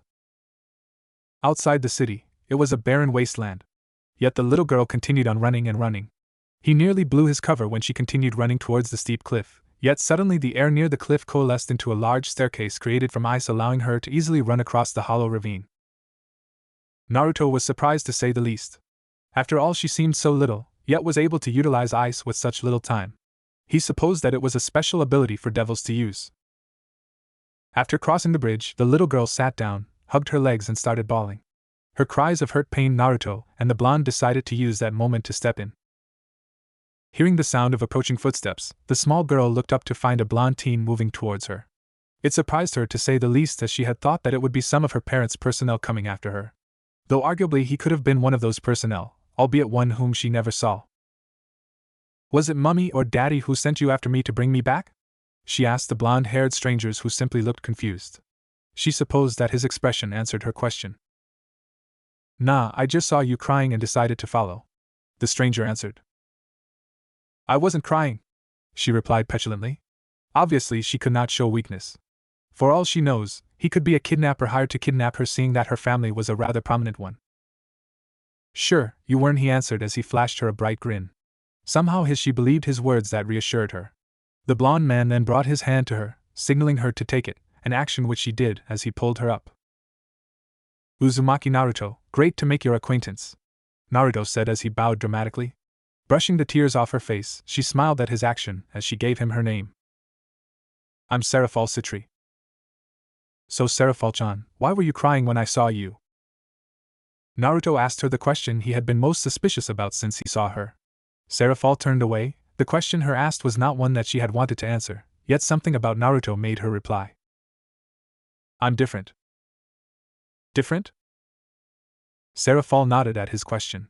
She raised her right hand for him to see as she froze the air and formed a large shard of floating ice in it. So I see when you made that staircase, impressive by the way. The smiled as he commented, what's that problem? I think it's beautiful and amazing. My power, it hurts the people around me. Today I was swimming with my cousins and brother. The gift of water is the power gave you everyone in my family you know. Everyone in my family has the ability to control and shape water, everyone except me. Somehow all I could do is this. The black-haired girl explained as she looked at the ice shard floating in her hand. Everyone started using their magic in the pool and they seemed to be having so much fun. My younger brother, Sinclair, is still too young to use his magic, but after seeing all our cousins use theirs, he wanted to play in the water with magic as well. I can't refuse Sinchan, I never could. Using my magic, I froze the water and created creations of ice. It was just a small slide at first, but everyone started playing on it, and they kept on wanting more and more things to play with, so I tried creating a castle made of ice. It was a disaster. I couldn't control my powers and I froze the whole room. And it hurt Sinchan that he's now in the medical ward of my house. I followed father's instruction of control my powers, but it's not working. With that she curled herself into a little ball and started bawling. Naruto simply moved closer to her as he used his long arms to wrap her frail form, rubbing her back, providing her comfort as she silently sobbed. After a few minutes passed, Seraphol stopped her sobbing and looked up at Naruto. It was warm, being in his arms, contrastingly so from the freezing qualities of her powers. It was nice being in his arms, and dare she say it, she felt protected in his arms. She was amazed at her actions towards him. They only met a few minutes ago, yet somehow she felt as if she could trust him with her problems. Being with him simply banished her father's teachings that one should always remain regal and aloof. Why do I have this power? Why couldn't I simply be the same as everyone else? Why must I have so much power to that point that I can't control it? Am I a monster because of these powers? Will I be a monster if I continue using them?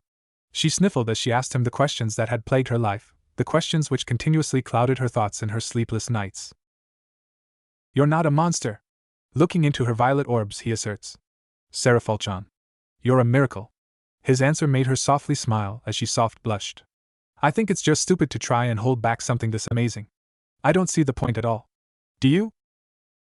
So I won't hurt anyone. I don't want to hurt you, Naruto. Her reply earned a chuckle from Naruto's lips as he brushed her tears-soaked hair from her face before he tied them into 2 ponytails. You won't, I'm just like you. It's impossible, Naruto spoke as he channeled chakra to his hand, forming 2 large icicle star-like bows to hold her hair. Besides, that would make me a monster too, wouldn't it? Seraphol shook her head dumbstruck, but she did manage to. You're not a monster. Well, if I'm not a monster, then you're not one either. Naruto concluded. She had known that there were people who also use ice, but she never had the chance to talk to them. The Lucifuge family, for example, was renowned in their skills in using ice magic, though her family wasn't on great terms with. You're not a Lucifuge, are you?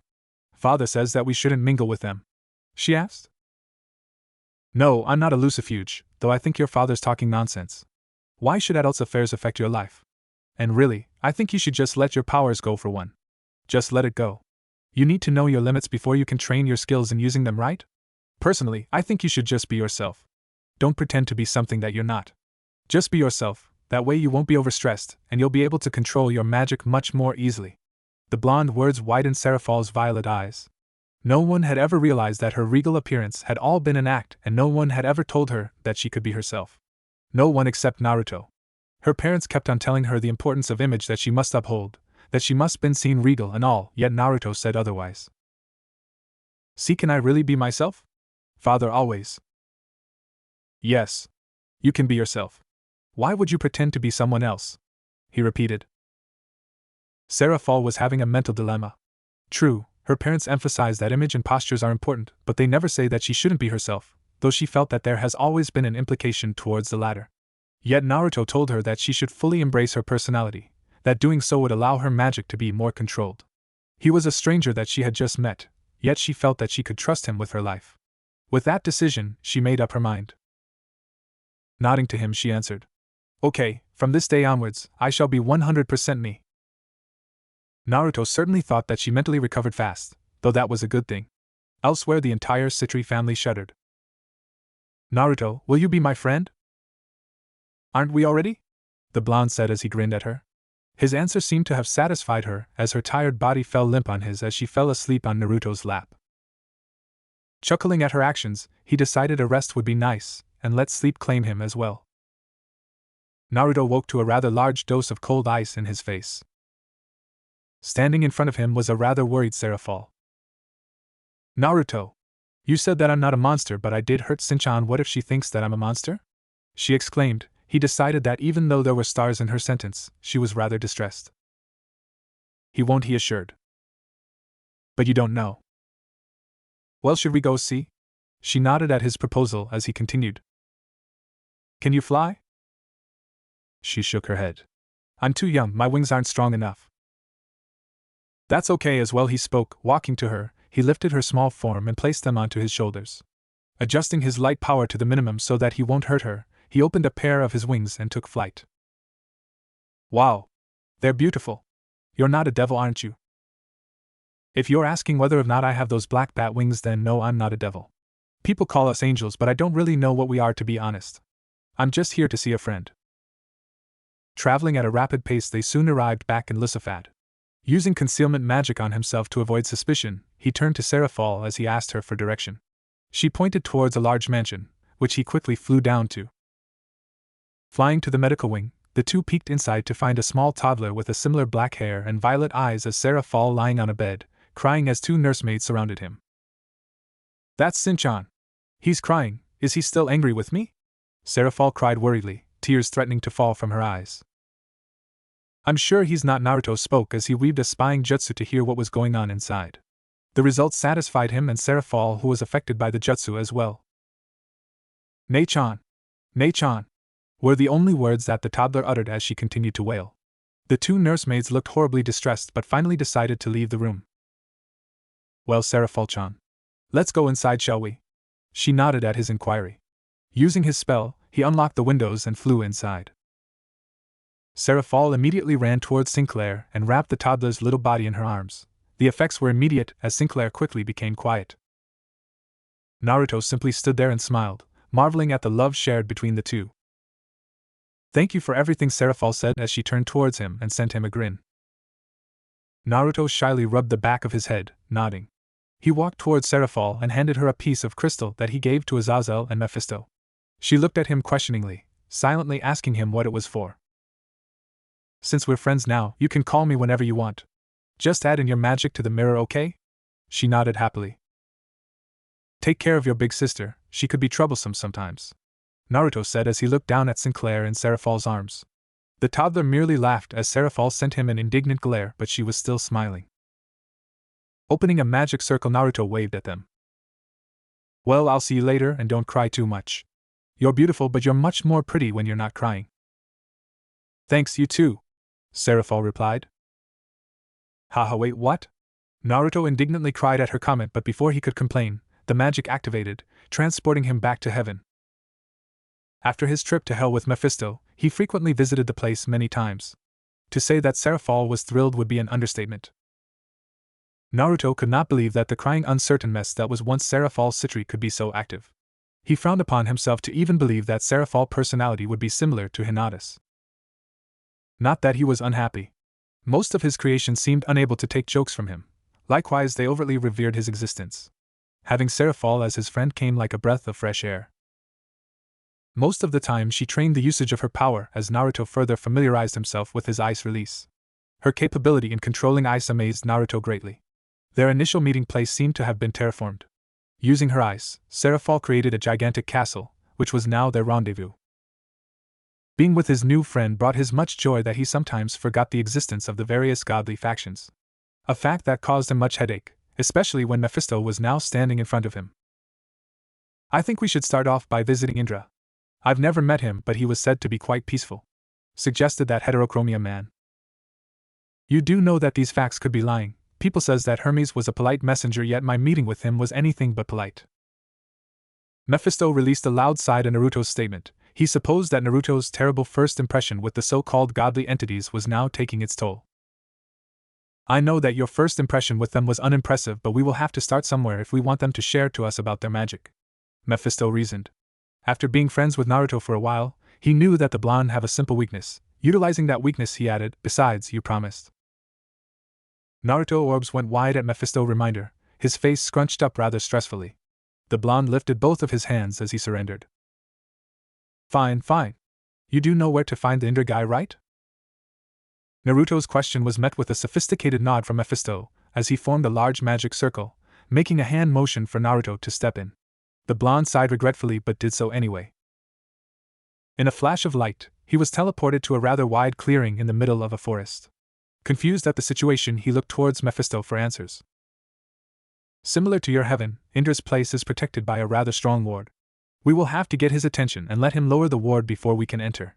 I suppose blowing up the wards is a possibility, but that would damage the diplomacy. Spoke the devil. The blonde groaned about waiting but relent. Flying up to the edges of the ward, Mephisto released his own spell on it, a spell to ask for the lowering of the wards. He then flew down and sat on the ground. I suppose we're going to have to wait. His words emitted another set of groans from the blonde, but he relented. I'll explore these parts, just alert me when those stuck-ups lower down the wards, K? Naruto said as he started walking inside the forest after seeing that devil nodded his acknowledgement. The forest gave Naruto a tranquil feeling. The large trees reminded him of the forest of death in the Chunin's exam.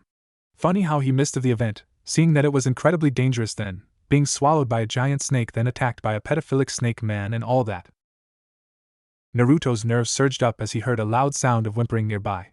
Fueling his body with chakra, he quickly moved towards the source of the sound.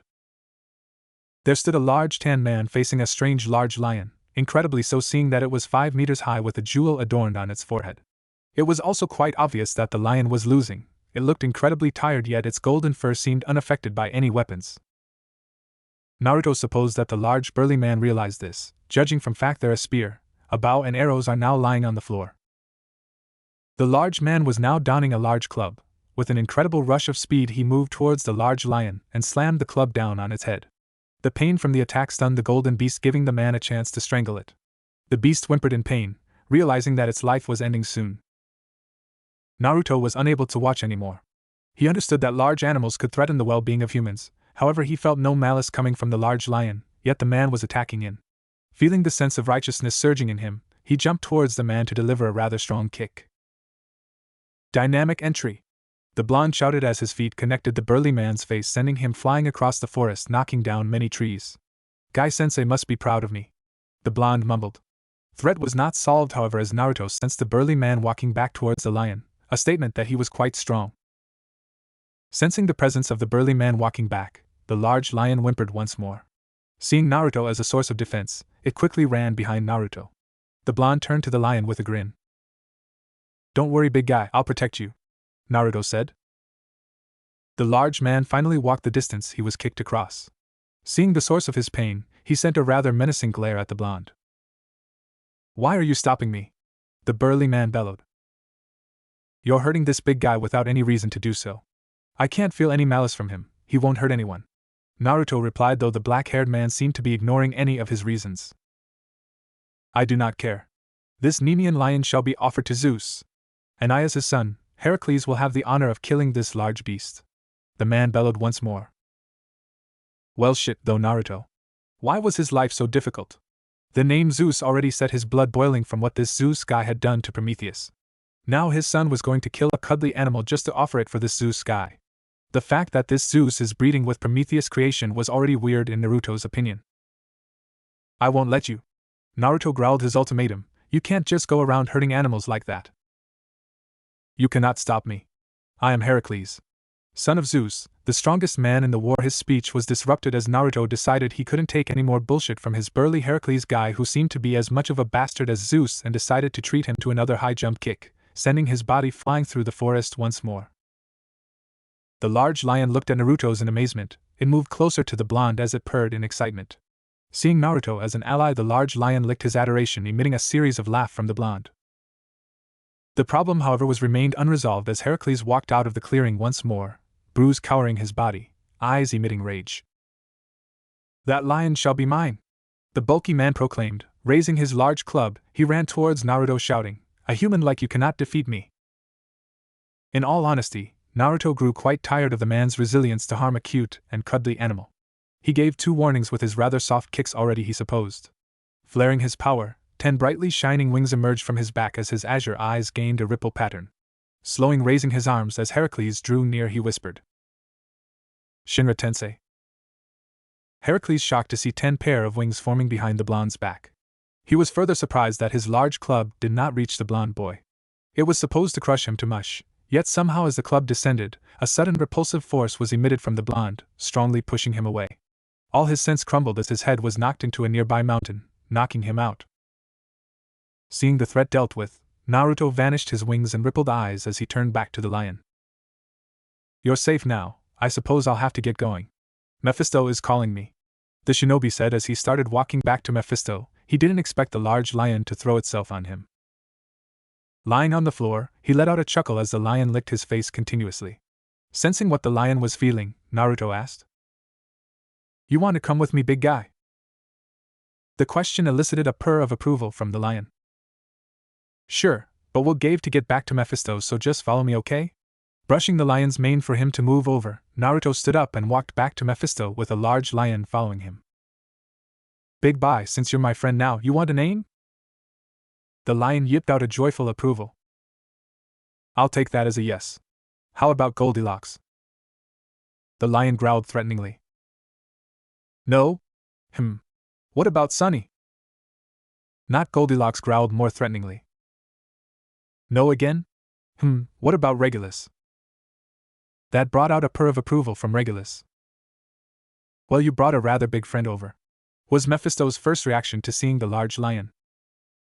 "Yeah, this is Regulus. I helped him earlier, and he decided to follow me. Could you believe it? This big guy called Heracles wanted to kill him as offering for this Zeus guy," Naruto complained. Mephisto's face scrunched up at the mention of Zeus. Releasing another sigh, he said, "Naruto, you do realize that if Zeus realized that you stopped his son from offering him the lion, our talks with the Greco-Roman factions would be quite difficult. Especially after you knocked his son out after knocking his messenger out." Naruto blanched at the reminder. It wasn't as if he wanted to antagonize any factions, it's just that they were so bastardly. "He won't know about this anyway. His son didn't seem to me as a crybaby. Anyway, we'll deal with Zeus later. You called me?" "Yes, Indra had decided to greet us. He should be coming down about now." The clouds above the ninja and devil opened as a rather weird-looking man flew down towards them. The weird man donned a buzzcut style. Around his body were various kind of jewelries, from gold to topaz to amethyst to sapphire. The gemstones all over his body seemed to be so much lights that Naruto's eyes hurt. Even his large lion friend turned around from the bling. "That is Indra." "Ah, Naruto, this is Indra. Indra, this is Naruto." "It's Lord Indra to you," the bling man retorted haughtily. Sure, Indra. Mephisto here wants to know if you want to share your magic with us so we can spread it for the humans around the world." Naruto's words seemed to further seethe Indra as his face turned the shade of a burnt tomato. "Never," Indra spat. "Especially with you. You must be what the humans are starting to call God. And the place where those winged beings resides must be your place as well. The nerve to call it heaven. There is only one heaven, and that's my Svarloga." The Hindu god further ranted. The blonde grew quite tired of Indra's useless ranting and started picking his ears as if to ignore the continuing sound from Indra's mouth. Mephisto face-palmed at seeing the disastrous diplomacy. "So?" Naruto spoke after Indra finally ended his rant. "So I shall not help. I'm sure you think that you are powerful, and you are, I suppose, but this is heresy. How dare you call yourself God and claim the word heaven from us? There is only one true heaven, and that is Svarloga." Indra continued his rant, ignoring the blonde protest, saying, "I did not call myself God, I did not call my place heaven, and the humans wanted to call it themselves. I had nothing to do with it." "Are you done?" the shinobi asked after Indra ended another of his long rants. "I am. I hate you. Besides, you look like a kid." Indra stomped his feet like a mental teenager before he flew back to his place, leaving a rather annoyed Naruto with a depressed Mephisto. "Is he serious?" asked the blonde. "I suppose he is, and see, I told you before that you shouldn't be looking like a teenager. This is the worst diplomatic mission ever," complained Mephisto. "Well, whatever. I got a new friend." Naruto played with Regulus' fur as the lion licked him once more. "Well, Mephisto, if you have another plan, just call me." With that, Naruto created a magic circle to transport himself and Regulus to heaven, leaving a distraught-looking Mephisto who was left face-palming. "Naruto-sama, Lady Ophis is here to see you," Samuel informed him the moment he arrived back in heaven. "Okay, thanks Samuel. Oh anyway, Samuel, this is Regulus and Regulus, this is Samuel." The large lion woofed happily as it proceeded to lick Samuel, who was quite shocked at the start but soon released a chuckle. The three soon walked over to where Ophis was standing. Sensing them approach, Ophis turned around. "Hey Ophis. This is Regulus, my new friend. Regulus, this is Ophis." With that large lion walked over to the little girl in a black gothic Lolita dress and licked her. Ophis' face remained impassive, but she did spoke. "I shall be your friend as well." Naruto chuckled at her reaction and asked why she was here. "The Great Red is in my home." Ophis once told Naruto about Great Red. If he remembered correctly, Great Red is a large red dragon with powers equal to Ophis. "Did he attack you?" Ophis shook her head. Well, now Naruto was in a dilemma. It was quite clear that Ophis wanted Naruto's help in forcing Great Red out of the dimensional gap. Personally, the blonde thought that it was quite extreme, seeing the size of the dimensional gap. Though for someone who enjoyed the quietness of the dimensional gap, the existence of Great Red must have been terrible. Moreover, the power of the Great Red was something to be feared. If he, Ophis and Great Red were to fight, a catastrophe that could shake the dimensions could occur. Deciding what to do, Naruto continued. "Why don't you stay here instead? It's going to be like how things were when we were on the land of tangible clouds. Besides, I'll be your playmate, and you don't have to be alone in that boring dimensional gap. How's that?" Ophis looked up at him and thought, losing her home to Great Red was annoying, but if she's not staying there at the moment, she supposed that it would be fine. "That is acceptable. I shall stay here. However, I still want my home." "Well, you can go back to the dimensional gap whenever you want it if you miss home. And if Great Red annoys you, you can always come back here." The black-haired girl nodded, a little pleased with the event. "Well, do you want to play cards?" Ophis smiled. "Naruto, my experiment just revealed that you could put beings into sacred gears as well," spoke Azazel, the black-winged angel who was flying next to him. Now that perked up Naruto's interest. He simply created and fueled the whole heavenly system, but the one who truly took true interest in its mechanism was Azazel. "How?" "Well, in theory it works like your Fuinjutsu. So seal the being, then link it to the magic circle, visualize its form, then boom. You get an enhanced version of a sacred gear that can talk to you. Though I suppose that you're the only one who could do this, being the only one continuously linked to the heavenly system and all." "Well, that is quite interesting," said an attentive Mephisto. "Azazel, you really should stop giving Naruto-sama ideas. The things he gets up to is already bad as it is. Being friends with Mephisto-sama is fine, but going to the devil's world is too much. What if the aggressive devils attack you?" Samuel's statement earned a glare from his creator. "Sorry Naruto-sama, I just had to say it," the angel murmured. "It's nothing to worry about. I don't think they could hurt me anyway, so that's fine. Anyway, Mephisto, are we nearly there yet?" There meant Asgard. Somehow Mephisto had secured a meeting with Odin, father of the Aesir, for their plans to share the magic of the various factions. Seeing the disaster when they met with Indra, the devil begged Naruto to bring Samuel as a company and further begged him to leave Regulus at home. As they were leaving the floating clouds, Azazel was there to visit Naruto. Mephisto saw the chance for a relationship between Asgard and the fallen angels and insisted on Azazel's involvement in their mission as well. So here they were, flying towards the dimensional entrance of Asgard. As they reached the invisible portal that Mephisto somehow knew was there, the devil sent a wave of magic towards it to act as a knock and told the two angels and one fallen angel to wait. "I hope that this won't be like last time," mumbled Naruto.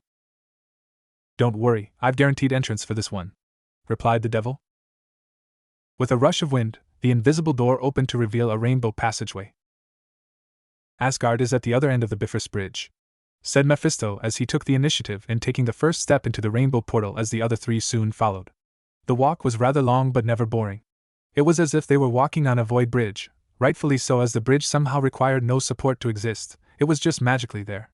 The shiny darkness seen around the bridge emitted its own sense of beauty, and when added with the multicolored bridge, the walk was an invigorating experience. The sight at the end of the journey further amazed Naruto and his two creations. The architecture standing before them emitted rays of golden light. Everything was tall and soaring. There was majesty about it, but also a slight coldness to the place. "Ah, there it is," said Mephisto. Before them a chariot pulled by 2 goats, drove by a large man parked. I am Mephisto, and I have an appointment with Odin. The man nodded. I have been sent here by the Allfather, please. He spoke as he gestured for the 4 of them to enter the large chariot. What's that? Naruto pointed at a rather strange architecture as they journeyed their way via chariot. That's where we're going to, the Allfather's palace. The driver spoke and once more went into his silent mode. The structure was enormous.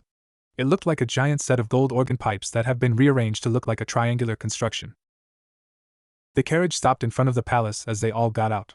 The chariot driver guided them into the building, down a few corridors, up a flight of stairs, and finally got out to an open terrace, which had several tables, some food and chairs.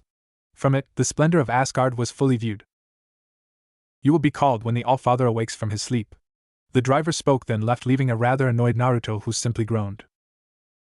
I'm now believing that your idea to visit the different factions is not that brilliant. They're all stuck-up assholes. I mean, we have to wait because he's asleep? The statement was directed at Mephisto, who released a sigh. The devil didn't expect this sort of welcoming either. After all, everything seemed to be going rather well until the driver told them that his master was asleep. Taking the initiative to do something, Naruto plopped down into one of the chairs and brought a rather weird-looking fruit to his mouth. To his surprise, the fruit was rather nice with its luscious filling and flavor.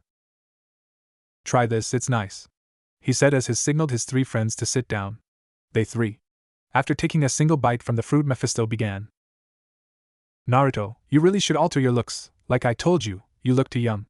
Naruto gave his a look and continued to munch on the weird fruit. I'm serious. And I hope that you're not going to do anything damn it. Before he finished his sentence, he realized that Naruto had disappeared. Naruto was bored with Mephisto moans and comments about his looks. As he listened to Mephisto drawled on, his sensitive hearing detected the sound of someone crying, someone young. The sound was reminiscent of his childhood. It sounded pained yet innocent. It was that feeling that compelled him to look, and so he did. What he found was a pale black-haired boy clad in a green, black and gold tunic, black pants and black boots, curled up in a corner of a derelict room in the palace. Walking up to the small boy, he crouched down and asked, "Why are you crying?" "I'm not, princes don't cry," the boy mumbled as he sniffled out. Well, what do you know, thought Naruto. He didn't expect the boy to be a prince. Of course they don't. Tell me, do they treat you differently? Do they make you feel like you don't belong here? His inquiry made the prince look up towards him, eyes filled with questions. How do you know? Been there, done that, I suppose. You reminded me of myself somehow. I can't really explain how yet, though. The 2 were engulfed into a period of awkward silence until the prince broke it by voicing, I'm Loki, Prince of Asgard. Naruto grinned, stood up and gave Loki an exaggerated bow. Well, my exalted prince, Naruto Uzumaki is at your service. The blonde reply lightened up the mood in the room, and his actions earned a small smile from Loki's lips. You're not one of us, are you? Well, that surprised Naruto. He hadn't opened out his wings and his halo was hidden, so he did look like the people here. How did I found out?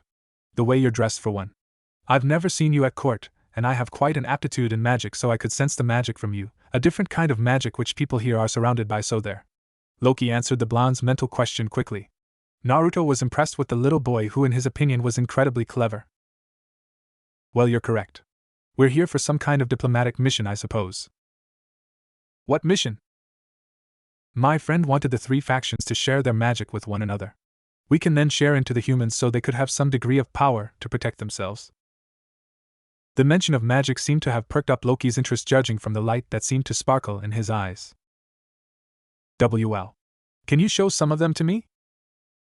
Sure, Henge. Smoke engulfed Naruto, and as it uncovered, Naruto was in the form of the chariot driver. Wow! You became Heimdall. Loki's statement was met with the blonde's confusion until he realized that it was probably the name of the chariot's driver. That's the name of the chariot driver, right? Yep, but he's not a chariot driver though. He drives it around, but he's actually the gatekeeper of the 9 realms. 9 realms? Naruto looked quizzically. Yep, we're on Asgard. From it you can visit 8 other worlds, though we can only do that with Heimdall's permission. There's a room which controls the Bifrost Bridge, and Heimdall and Father are the only people allowed inside the room. You can't really sneak in it cause it's always heavily guarded. The prince explained as Naruto nodded in amazement. Anyway, which of the 9 realms are you from? I've never heard of this 9 realm thing, but I'm from Earth. All I know is that from Earth, you could use the dimensional gap to move between two other worlds called Heaven and Hell by the humans on Earth. Well, before I knew the existence of this place anyway. Earth. I think that's Midgard. You're a Midgardian? I guess. I've never met a Midgardian before. Father never let me travel between realms, but someday I'll visit all 9 of them. The boy's thoughts blurred as he thought about his possible future. However, his face soon morphed into an expression of uncertainty. Will you teach me what you just did? Loki asked. Naruto knew that magic was what they were here to negotiate on, and he shouldn't be sharing it until the deal and concluded. But somehow, he saw a reflection of himself in Loki. It reminded him of his unquenched thirst for ninjutsu, a thirst which no one cared about until he graduated. We're here to share magic anyway, so whatever he thought. Sure, Naruto voiced as he gave Loki the nice guy pose. Loki's face lit brightly as he finally gave Naruto his true smile. Well, what I just did was called henge. As you saw, it allows you to change your appearance into anything you want. First, you must know the hand seals for henge. You need the dog, boar and ram seal. The young prince, Loki, as Naruto had predicted, had an aptitude for magic. After 3 hours of teaching the boy, he was able to perform the henge with only a few flaws. Time seemed to fly for Loki when Naruto was around. He never had anyone to teach him magic, or to truly enjoy his company. True, Thor was his brother, but Thor never shared Loki's interest for magic. Time flew so fast that after the 3 hours with Naruto, the prince realized that he was late for his class. Damn, he muttered, wondering what he should do. He was afraid that he won't see Naruto again, but he was also afraid of the punishment he could receive for missing his classes. What's troubling you? Asked the blonde as he saw Loki's troubled face. I'm late for my class, but I want to be here with you, he replied before he continued. See, can you come to the class with me? Naruto did not see a problem with that. If Mephisto, Samo or Azazel needed him, they would have contacted him through the crystal shards. However, upon reaching into his pockets, he seemed to have forgotten his magical crystal shards back home. However, when he looked into Loki's pleading eyes, his decision was made. Though in his mind there was still one remaining problem. Won't your teacher recognize my magic signature? Loki smirked at that as he explained his plan to the blonde. I have a cloaking spell. It will change your magic signature to be similar to that of the Asgardian. All you have to do is use henge and look my age. The ninja nodded at the sound reasoning. With a poof, Naruto was in his 12-years-old self supporting similar clothes to Loki, only in orange. As the prince waved his hand, an array of magic formula emerged on Naruto before they all disappeared. Done, let's go, Loki voiced as he dragged Naruto with him. On the other side of the room sat one bored fallen, one curious angel, and one heavily in thought devil as a herald walked in. The Allfather is still in deep sleep. However, the ruling council will see you in 10 minutes. Samo brought out his crystal shard and sent his creator a signal, however it was not received. Naruto-sama is not responding, he moaned. Maybe your shard is broken, Azazel replied as he and Mephisto tried contacting Naruto without success. Well damn, what do we do now? Mumbled Azazel. The room was filled with stress until Mephisto spoke. We might as well use this as an opportunity. Whilst Naruto is incredibly kind-hearted, he doesn't tolerate stuck-up people, and I feel that this council is filled with such people. I propose that someone plays God instead of Naruto. Samo was deep in though. Whilst it felt wrong that he should usurp Naruto's position, he felt that his creator wouldn't mind, judging from his continuous complaints about being called God. It seemed that Azazel was in the same train of thought as the fallen angel said. Good idea, I don't think he would mind. He doesn't like this God thing anyway. And if I may suggest, I propose you transform yourself to look older. Naruto never listened to me, but appearances are incredibly important. You lose credibility when you appear as a teenager. Samo nodded at the devil's suggestion. Naruto-sama taught me how to transform. I'll play God in his stead. Samo spoke. With a poof, he transformed into an old-looking man, a man who Naruto called Hokagejiji when he was telling his creations about his past. Add more hair and definitely more beard. Long beard brings out wisdom, Mephisto said as he walked around Samo, judging his appearance. The angel nodded as he followed the devil's advice. Soon his face supported long white hair and a long fluffy white beard. Azazel fell on the floor as he laughed loudly at Naruto's new appearance. The herald entered once more, announcing, "The council shall see you now." After passing various hallways and staircases, they emerged out into an arena-like area. In the center of the arena stood a strong-looking bearded man with blonde hair. He was surrounded by 4 other boys. "Brother!" shouted one of the blonde boys in the arena as he caught sight of Loki. His shout caused the man, the black-haired boy, the ginger-haired boy and the other blonde-haired boy to turn towards Naruto and Loki. Naruto was quite surprised by how Loki's brother could be blonde and looked incredibly different from Loki. He wanted to ask Loki the question but refrained from doing so, thinking that it might be unsympathetic towards the black-haired prince's feelings. Loki nodded towards the group as he and Naruto walked towards them. "Sorry I'm late for the lesson, Bald. Mind telling me why?" Bald questioned, tilting his head to have a good look at Naruto. "I was with my new friend," Loki replied as he signaled his hand at Naruto. "And who might he be?" "He's Naruto, and he's the son of father's new counselor," Loki answered. His poker face was on and Naruto felt that Bald was truly buying in Loki's words. "I thought that he should get to know everyone since he's here," continued the black-haired prince. That's very thoughtful of you. Well, I suppose he could join our class." Loki nodded as he turned to his new friend and pointed his hand towards the blonde who first called him. "That's my brother Thor. The other 3 are his imbecilic comrades, the blonde's Fandral, the ginger's Volstagg and the black-haired one's Hojin. They called themselves the Warrior 3. Loki whispered the last part as he quietly sneered. Naruto supposed that there was some bad history between Loki and Thor's friends. His hostility only seemed direct at the Warrior 3 after all. "Well, hey everyone," Naruto said as he awkwardly waved at them.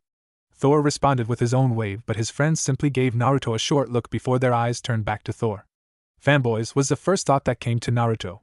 He thought that he had escaped these fan people after Sakura overcame her obsession for Sasuke. Naruto and Loki moved closer to the group as Balder continued his lesson on weaponries and hand-to-hand combat. It was all quite interesting to the shinobi, but one look at Loki and Naruto could tell that he was bored, incredibly so judging from his yawns. Balder seemed to have noticed this if the narrowing of his eyes meant anything. Finishing his speech on the usage of swords, he demanded a demonstration between 2 students. "I'll do it," cried Volstagg as the prince next to him started muttering something about incessant shouting. "And who will duel Volstagg?" "Loki should. After all, he was yawning when you were speaking, so he should be pretty confident about his abilities," quipped Fandral. Balder nodded his approval as he signaled for Loki to move into the arena. "Fine," Loki calmly spoke, yet inside he was terrified. Everyone knew that weaponry and hand-to-hand combat wasn't his forte. It was quite clear that the Warrior 3 were trying to humiliate him in front of his first friend. Looking at Naruto, he saw the blonde sending him a silent good luck. He did not know how he should fight. The 3 discriminated against him due to his fighting methods, and he was worried that Naruto would do the same. They got into their stance as they reached the center of the arena. With a start from Balder, Volstagg rushed at Loki, who quickly went on the defensive, rapidly dodging all of Volstagg's moves.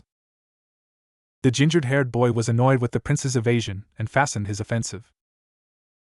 Loki knew that this could not continue.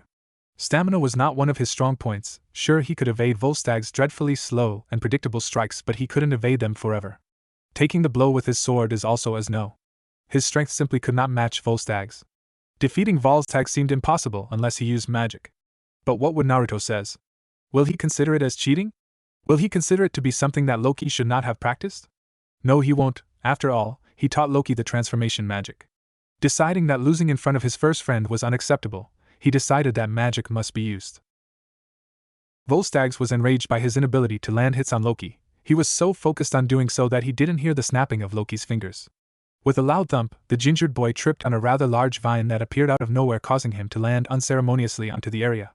Feeling the coldness of Loki's blade on his throat, he realized that he had lost. "You cheated!" Volstagg shouted as he felt the anger surging through his veins.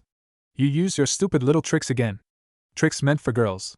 The crowd was now walking towards the 2 as Volstagg continued to shout at Loki. "Volstagg's right, you cheated, Loki. You can't just trip people for the win, that's cheating," cried Fandral as he reached the 2. Hojin nodded in agreement. Thor walked up to Loki and pushed the blade away from Volstagg's neck. "They are right, brother. It's unbecoming of us to use magic tricks," he said, turning to the black-haired prince. Loki sent a betrayed look to his brother. "Not you too," he voiced. Naruto did not know what to make of the scene. He could not find the wrongness of Loki's action. In his mind, a battle was a battle and you use everything you have to win. "Don't be a sore loser," Naruto directed his words at the ginger-haired boy, who returned him a glare that he simply ignored. Walking up to Loki, he clapped the prince's shoulders. "You were amazing," he genuinely said. Loki turned towards him, sending Naruto gazes of gratitude. "Did you not see him using those tricks? Those are for girls," Fandral added. The blonde shinobi finally realized how machismo Asgard was. He hoped that Tsunade no Bachan was here to put them all in place with her freakish strength. The concept that magic was a female's art was ridiculous. "They are right, Loki. You should not have used your magic during a sparring match, nor should you use them in any other situation. It's unbecoming for the Prince of Asgard to rely on magic." Well, damn, even the teacher seemed like a sentimental old fool who simply preferred rough combat. It seemed like the men here aspired to be like Rock Lee. "Father uses magic," argued Loki. "Your father used his magic to protect the realm. His magic has a purpose. Yours does not. You use it to play around and play pranks. You should end your studies of magic. You should have realized this the moment you were refused a tutor in the magical arts," Balder said as he gave Loki the "don't argue with me" look. Pranks, well, that was something Naruto could relate to.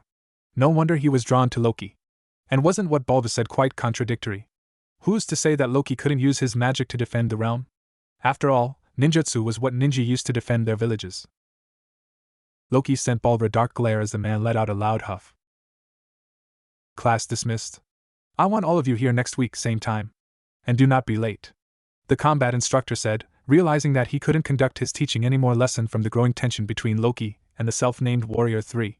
Tired of seeing the children fight, he quickly exited the arena. "Brother, using sorcerer in a duel is unbecoming of you. But worry not, I will make sure that Volstagg forgive you for your accidental sorcery." Thor smiled and he spoke. Loki presented him with another glare as Naruto shot him a disbelieving look as the blonde prince left the arena followed by his fanboys. "He doesn't get it, does he?" questioned the shinobi. "No, he doesn't. He's too thick and too self-righteous to understand the situation. He thinks that his friends are helping me. Helping me? Could you believe that?" The blonde could see that Loki's anger was at its limits. "Why didn't you use magic at the start of the spar?" Naruto said, trying to change Loki's train of thought. "I thought you wouldn't be my friend if I did so. Everyone else here said I shouldn't use my magic. They said that I should focus on physical combat. I thought that if you saw me using magic during a spar, you'll hate me for it." The prince spoke as he looked down at his feet. Moving his small hands towards the prince's face, he forced Loki to make eye contact with him. "Are we friends?" he asked the prince. "I don't know," Loki said, looking troubled and uncertain. "Do you want to be my friend?" Loki nodded. "Then from now on we're friends. And I'll always support my friends, so you have nothing to be worried about, 'cause I'll always be by your side, okay?" He ended as he freed his hand from the boy's cheeks. Loki nodded once more before he suddenly jumped at Naruto and grabbed him into a strong hug as he bawled his eyes out. There, he said as he hugged the boy back. He supposed that Loki's matured attitude was made as a facade to protect himself from the strong opinion of the Asgardian. Seeing the mature-looking boy bawling over him simply emphasized that he was still a child. "So, what do you say to pranking them all?" That earned a smile from Loki. Samuel, Mephisto and Azazel followed the herald to the throne room.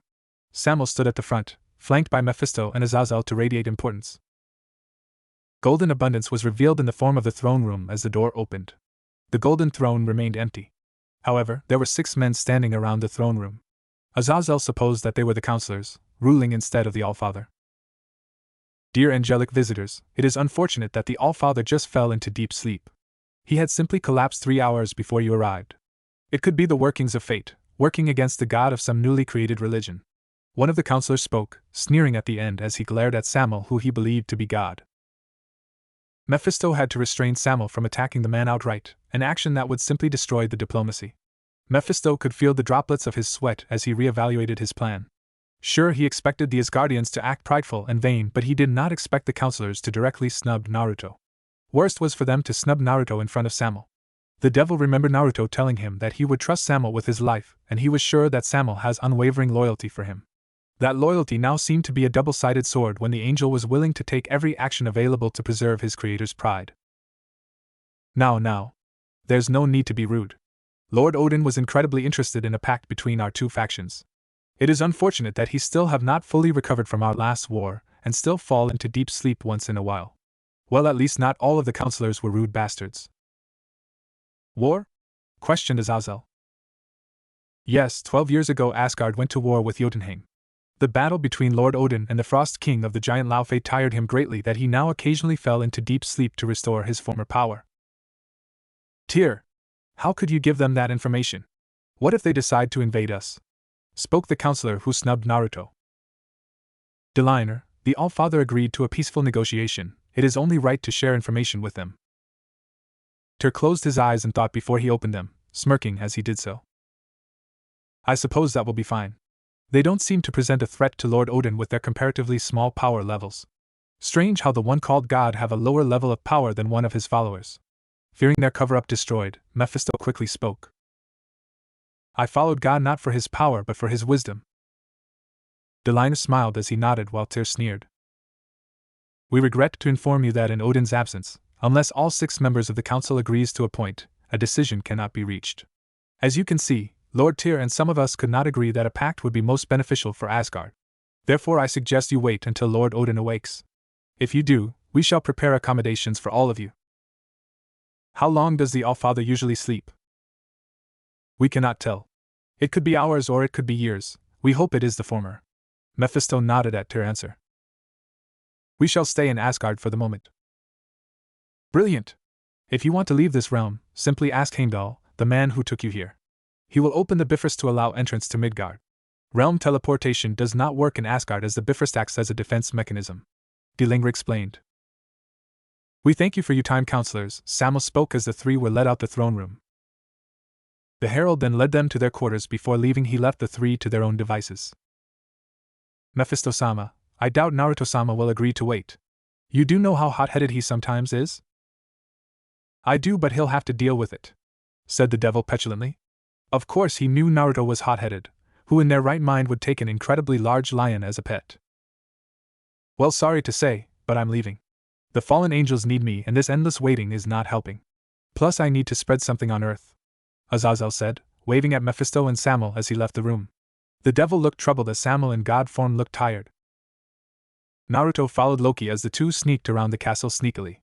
He simply applauds the brilliance of the prince's plan. The boy had created a spell to change the color of anything that comes into contact with the transparent magic water.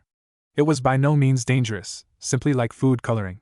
Adding on to this was the fact that Loki created the spell without any help, personally researching the magical theorems and formulas, as there was no one on Asgard willing to teach him magic. So here they were, sneakily sneaking towards the main water supply room. Seeing 2 guards walking towards the room, Loki fired his hypnosis spell towards the 2 of them. Forming 2 clones, Naruto ordered them to hide the sleeping guards. He and Loki then transformed themselves into the 2 guards and walked towards the water supply room. We're here for our time shift, said Naruto. He let out a soft sigh of relief as the 2 sentinels guarding the door nodded before they walked away. After they were out of sight, he and Loki entered the room. The room was decorated by shades of blue mosaics, giving it an aquatic feel. In the center was a large pool of clear water. Loki had explained to him that the magic operates to magically cultivate the water vapors from the air to supply the palace main water reserve. As Loki reached the water reserve, he closed his eyes to concentrate.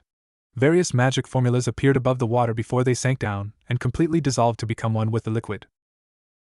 The prince turned to him as he whispered, "It's done." Naruto sent him back a large grin as he gave the prince a high five. After they dragged the 2 sleeping guards back to the door, the 2 left the premises. Resonating chuckles of mirth along the corridor as they did so. Naruto wondered if he would be staying to see the outcome of the prank when Loki asked, "How long will you be staying here?" "I'm not sure, to be honest. The driver guy said we have to wait until your father wakes up." His answer earned a bright smile from Loki. "Great. I'm sure you'll be here for a while, seeing that father just fell into his sleep this morning." He was glad that he would be able to enjoy the result of their prank with Loki. However, hearing that Odin just fell asleep brought to him a sneaking suspicion that this whole diplomacy thing will somehow fail. It was starting to get dark and suspicions could be aroused if Loki returned to his quarters late. However, his advice for the prince to leave brought up a frown from Loki's face. "Will I see you tomorrow?" "Of course. I won't leave without saying goodbye, you know. I'll wait for you in the room we first met, Kay. And don't eat your breakfast tomorrow." He whispered the last part. Loki grinned and chuckled at his response. The boy then hugged him before he ran off. Naruto released his transformation and expanded his sensory until he found where Mephisto and Samuel were. To his surprise, Azazel was not there. He quickly made his way across the crisscrossing hallways and staircases until he arrived at his quarters. Opening the door, he saw a stressed-looking Mephisto with a long bearded version of Hokage Gigi. What? It's me, Naruto-sama, spoke fake Hokage Gigi, who he immediately recognized to be Samo. Why are you looking like Hokage Gigi? Naruto questioned as he pointed accusingly at Samo. The angel looked down guiltily as he explained. Well, Naruto-sama, the councils wanted an audience with you. We tried contacting you, but somehow the crystal shards are not working. So I decided to act in your stead. He supposed that it was a reasonable explanation. It was his fault in forgetting his crystal shards anyway. Good thinking, Samo, but if you said you were acting in my stead, why are you not in my body? Mephisto-sama suggested that it would be more credible for our cause if you were to look older. Of course it must have been Mephisto. The devil had been continuously complaining to him about his looks. He glared accusing at the devil, but it was ineffective, as the devil was looking elsewhere to ignore his killing intent. Calming himself, he asked Samo. So? The council said that they could not make any decision without unanimous vote when the Allfather is sleeping. They suggest that we wait. Mephisto-sama told them that we would be staying for a week. Would that be okay, Naruto-sama? That was more than okay, it was brilliant. God knows that Loki needs some positive company after being continuously bullied by Thor's friends and the society itself. Sure, he replied. His answer immediately turned Mephisto's gaze towards himself. The devil was scrutinizing him closely.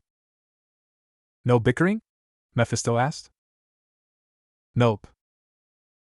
Is there something you would like to tell us, Naruto? The devil narrowed his eyes as he asked. Naruto gave him his best poker face as he replied. Not at all. Turning to Samo, he continued, You continue looking like that here, Kay? Do whatever Mephisto wants because I refuse to look that old Databayo. He cried as he walked into his bedroom, leaving a joyful-looking Samo and a doubtful-looking Mephisto.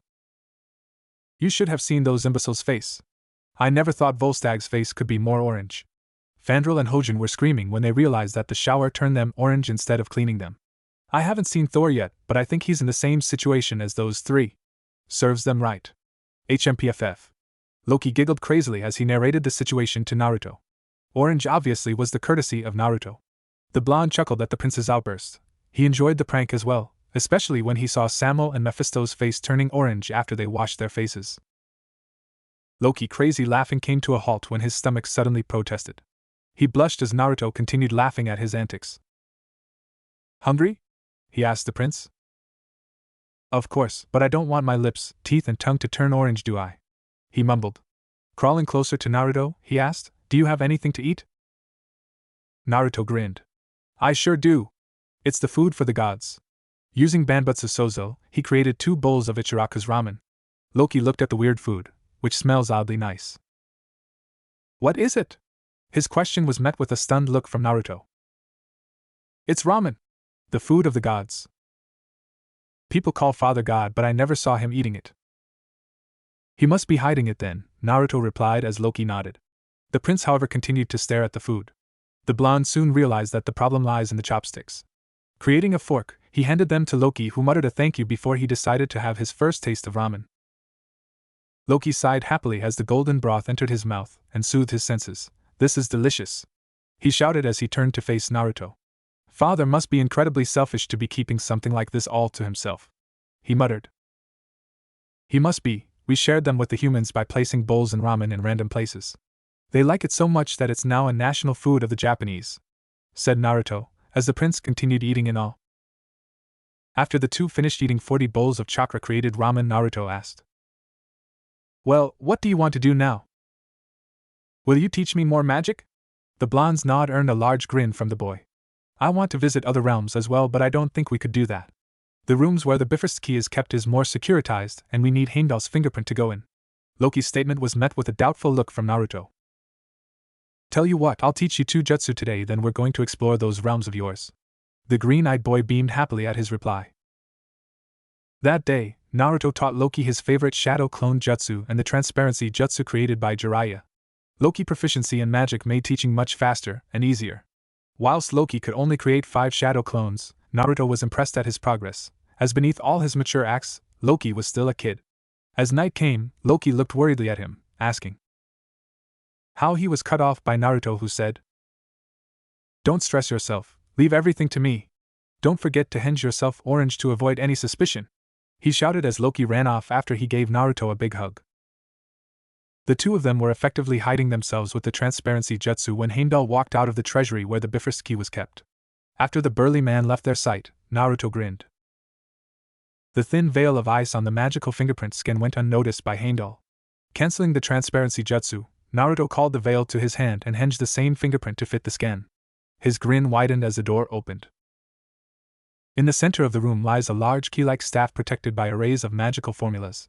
Turning on his Rinnegan, he slowly drained the spell without activating the alarms using his Preta path until he finally reached the key. Augmenting the Azura path with the human path, he analyzed the workings of the key.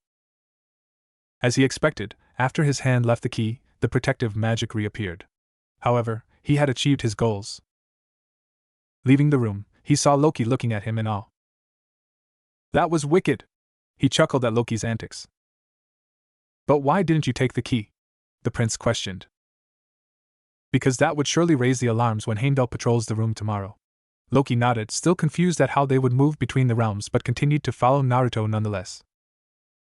"Okay, create a shadow clone and fill it with as much magic as you can," Naruto said when they arrived back in the derelict room. The boy nodded at his command. With a poof, two Lokis was in front of Naruto. Moving his hand to feel the energy of the clone, he gave Loki a satisfied nod. He created a clone of his own before he scooped up the real Loki, earning a few protests from the boy as he walked to the window. He activated his transparency jutsu to incorporate Loki in it before he opened a pair of his wings. "Be good," he said to the two clones before he flew out of the windows with Loki. The boy in his arms laughed and giggled as they flew. Naruto couldn't help but smile at his antics. His little hands soon moved towards the blonde's wing as he caressed them. "Whoa! It's so soft. I wish I have wings," murmured Loki. Still confused about Naruto's plan, he questioned. "What's happening?" "Watch," replied the blonde as they stopped in midair. Holding Loki with one arm, he concentrated his powers in his free hand. Using Banbutsu Sozo, a metallic substance soon formed before I took shape as a replica of the Bifrost key. The process caused the boy in his arm to emit a small wow. The Bifrost key was more of an activator than being a key itself, as it drains in magic to open the door to the different realms. Fueling the key with his magic, he opened the portal of the Bifrost bridge. He stepped inside the portal as the door closed down. The few days with Naruto were the best days of Loki's life. He was free to do whatever he wanted without the social restrictions of Asgard. Naruto always understood him like no other. It seemed that when he was with Naruto, it was fine to allow his childish side to run rampant and free. All in all, he had fun. In the first and second day, they went spying in Alfheim. The light elves were objects of great interest to him, and it seemed that Naruto shared his interest. Transforming themselves into the elves they put to sleep, the two tried elvish cuisines, practiced elvish traditions, and ate elvish food. They visited the land of the trolls, Vanaheim, on their third day. Sadly, they didn't manage to do much, as even with the transformation, they were quickly smelt out by the trolls' keen sense of smell. They were soon chased by a large group of trolls demanding their capture. Naruto quickly scooped him up and flew away from the realm, laughing at the commotions they caused. However, things went downhill on their fourth day when they visited Muspelheim, the land of the fire demons. The place was supposed to be filled with magma and heat, yet all they saw was water. Stepping down on the water, Naruto placed Loki next to him so that the boy could practice his water walking. After a few minutes of walking through the large clearing of water, Loki heard the sound of a large explosion. Turning to Naruto, he could sense that the blonde was also confused about what was happening. Quickly moving to the place of the explosion, the two saw a large black eastern dragon surrounded by flying beings. One of the flying women spotted them before she flew down to see them. "Please help Lord Indra." "So that's why the magic signature was familiar," Naruto muttered, scowling as he did so. "The black dragon there is Vritra. It stole the water from our realm. Lord Indra is fighting it, but he could not release his full power in fear that the fire demons might take it as a threat and declare war on us. Indra seems to hate me, though. I don't think he wants my help," Naruto replied. "What do you think?" Naruto asked Loki. "Can we watch closer?" the prince replied. He was quite certain that he would not be harmed. Naruto was always there to protect him. Sure. Naruto couldn't really see the danger of the dragon anyway. It was quite occupied with Indra. As the two moved in closer, they could see the black dragon spitting black fires as Indra countered them with his spears of light. The battle seemed to be a stalemate until the fire coalesced itself around Indra to form a cage of black flames. As Indra tried breaking the cage, the dragon moved up towards him and swallowed the god whole. Naruto didn't know whether the scene was shocking or hilarious. He was deep in thought that he didn't see the explosion from the leftover flames darting towards them. By the time he did so, it had nearly hit Loki, who quickly put up a magic shield. The flames of the dragon was powerful and Loki was running out of magic. The drain from keeping the shadow clone on Asgard and putting up a shield was too much for his small body to bear. Squeezing his eyes shut, he prepared for the worst as he heard the sound of his spell cracking. When he opened his eyes, he was in Naruto's embrace. White wings covering and protecting the two of them. "Sorry," he heard Naruto muttered. "Thank you," Loki murmured before magic exhaustion turned his vision black. After the massacre of the elemental nations, there was nothing worse for Naruto than to see one of his precious people hurt. He blamed himself for his inactivity to form a protective barrier for Loki, but he also blamed the stupid dragon for spitting out those blasted flames. Creating a clone to look after the fainted form of Loki, he spread his 10 pair of shining wings to their full glory. Soaring up to face the black dragon, he smashed his fist down towards its large maw. The beast growled in pain as its body plummeted into the water. The beast soon regained its energy and rapidly flew up from the water to face Naruto. "Why are you attacking me?" it growled menacingly. Well, that surprised the blonde. He didn't think that this dragon would be able to talk. Though Ophice claimed to be a dragon, she never looked the part. "You hurt my friend and for that you're going to pay." You dare threaten this Vritra, one of the 5 great dragon kings? My flames shall drain you dry till ashes are all that's left of you." Vritra growled as the large beast spat out its black flame. It was when the flames made contact with Naruto that he realized what Vritra meant by draining. "You're certainly not the only one who could use draining magic. Kage Bunshin no Jutsu." Hundreds of Naruto clones emerged from the smoke around the large dragon. They quickly made contact with the beast before their Rinnegan activated. "Gakido. And my magic! Why you?" Vritra roared in outrage as his magic was being sucked away by the clones. "Now have a taste of your own stupid power. Rasengan!" Hundreds of blue orbs formed in Naruto's hands before they were pushed onto the dragon's skin. The impact of the jutsu made the dragon spat out the previously swallowed Indra before it fell into the water once more. The god seemed perturbed, but he quickly made sense of the situation and flew up next to Naruto. "I did not ask for your help," Indra stated haughtily. "I'm not doing it for you, though it seemed as if you needed it. After all, it swallowed you," the blonde retorted as Indra stomped the air around him. Vritra once again flew up from the water. The Rasengan seemed to have done a number on the dragon. Its scales showed traces of blood soaking out. "So the Rasengan wasn't enough to finish it, huh?" Naruto mumbled to himself. Raising his left hand, he gathered the wind elements around him to fuse with the human-sized Rasen Shukurin.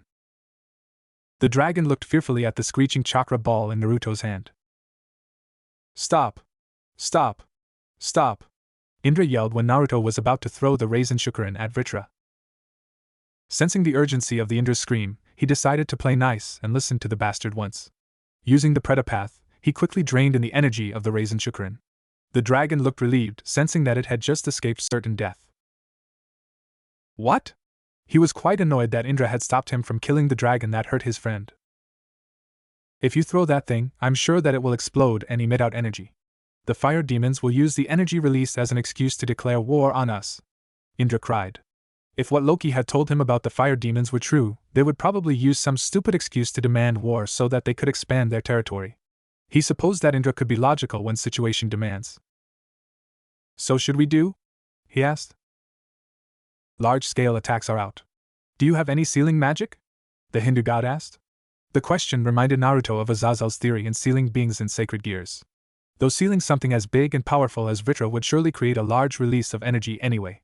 However, if they seal him in different sacred gears, that might work. "I might. Can you keep hold of that dragon for a while?" Indra nodded, accepting the fact that the two of them needed the other. Reaching out his hand, Indra created pillars of light that soon surrounded Vritra to form a large cage. The large dragon crashed itself towards the pillars, but the cage remained strong. "Stop him from moving!" shouted Naruto. The other god nodded as he created another set of light pillars that struck itself on the dragon's body and wings, sealing its movement. Naruto concentrated his magic to link itself with the heavenly system as Indra was combating the dragon. Feeling the equilibrium between the magic in his body and his magic in the heavens system, he unleashed the sealing spells onto the large dragon. Vritra growled in pain before its body broke away into various shards of light, then burst away from Muspelheim towards the magic circle on Earth. Wiping the droplets of sweat from concentrating his magic, Naruto turned to Indra. I suppose we work well together. Indra grunted in agreement as Naruto flew down towards the prone form of Loki. Lifting up the boy, he quickly unsealed the Bifrost key and fueled it with magic. Wait! Indra cried as Naruto was opening the portal. He turned towards the Hindu god who flew up to him. I apologize for my behavior the last time we met. I suppose I can agree to a non-intervention pact between our two factions if you are still willing to negotiate.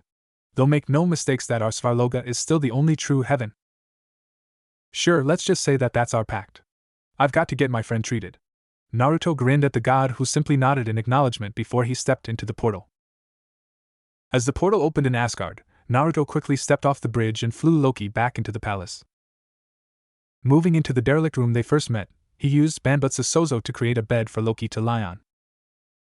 He thanked the Rinnegan for improving his chakra control significantly as has activated the mystical palm technique to heal Loki's magic exhaustion. After Loki's magic had stabilized, Naruto created another clone that transformed into Loki to replace the boy's repelled clone.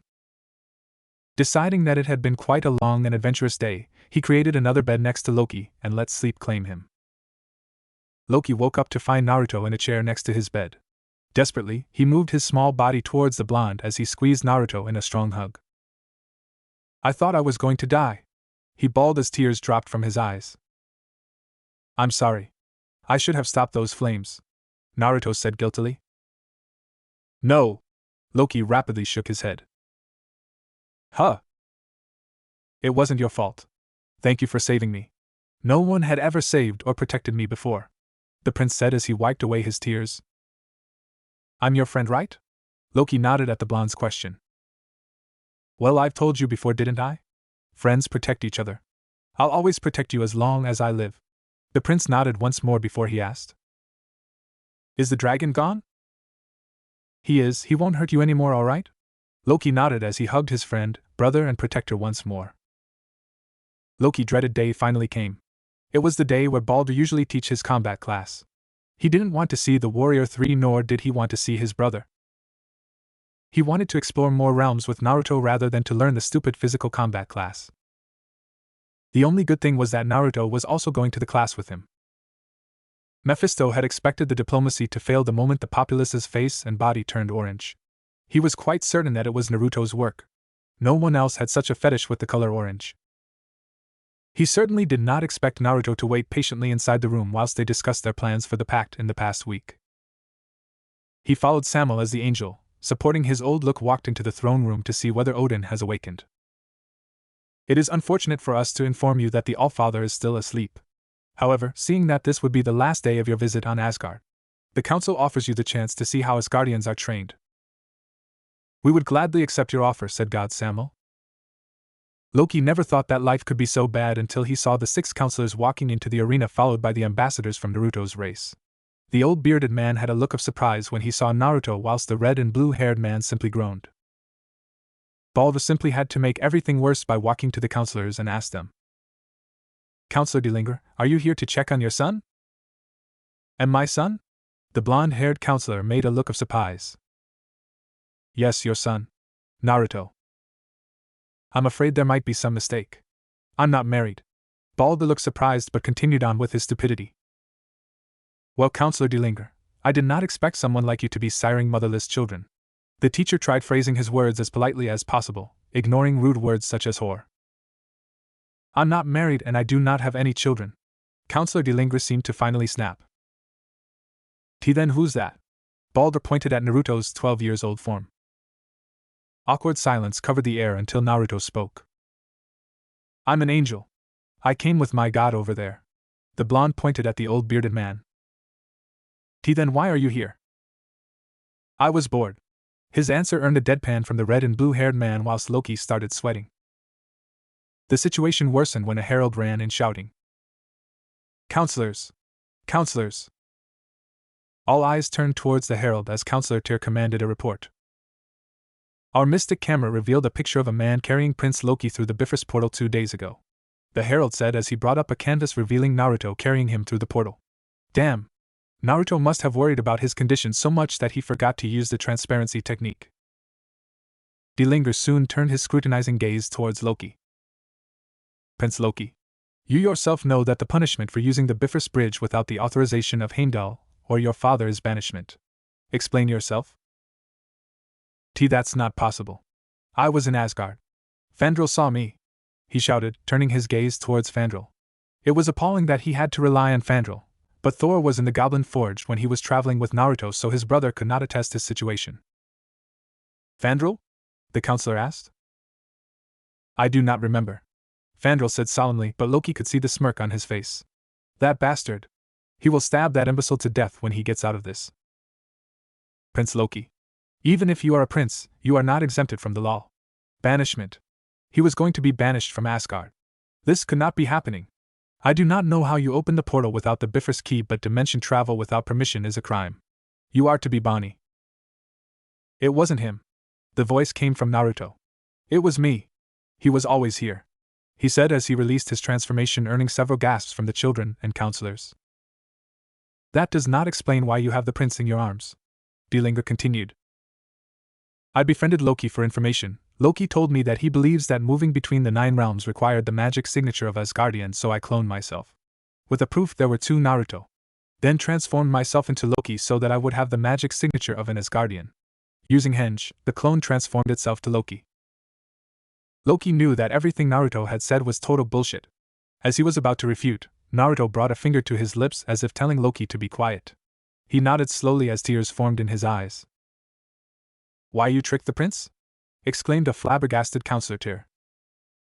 I did. The counselors were stunned by Naruto's proclamation. Dlinger was the first one to retain grasp of the situation. We demand you leave Asgard at once. For your cooperation in the past week, the counselors will agree to a non-interference pact. The other counselors nodded at the proclamation in agreement.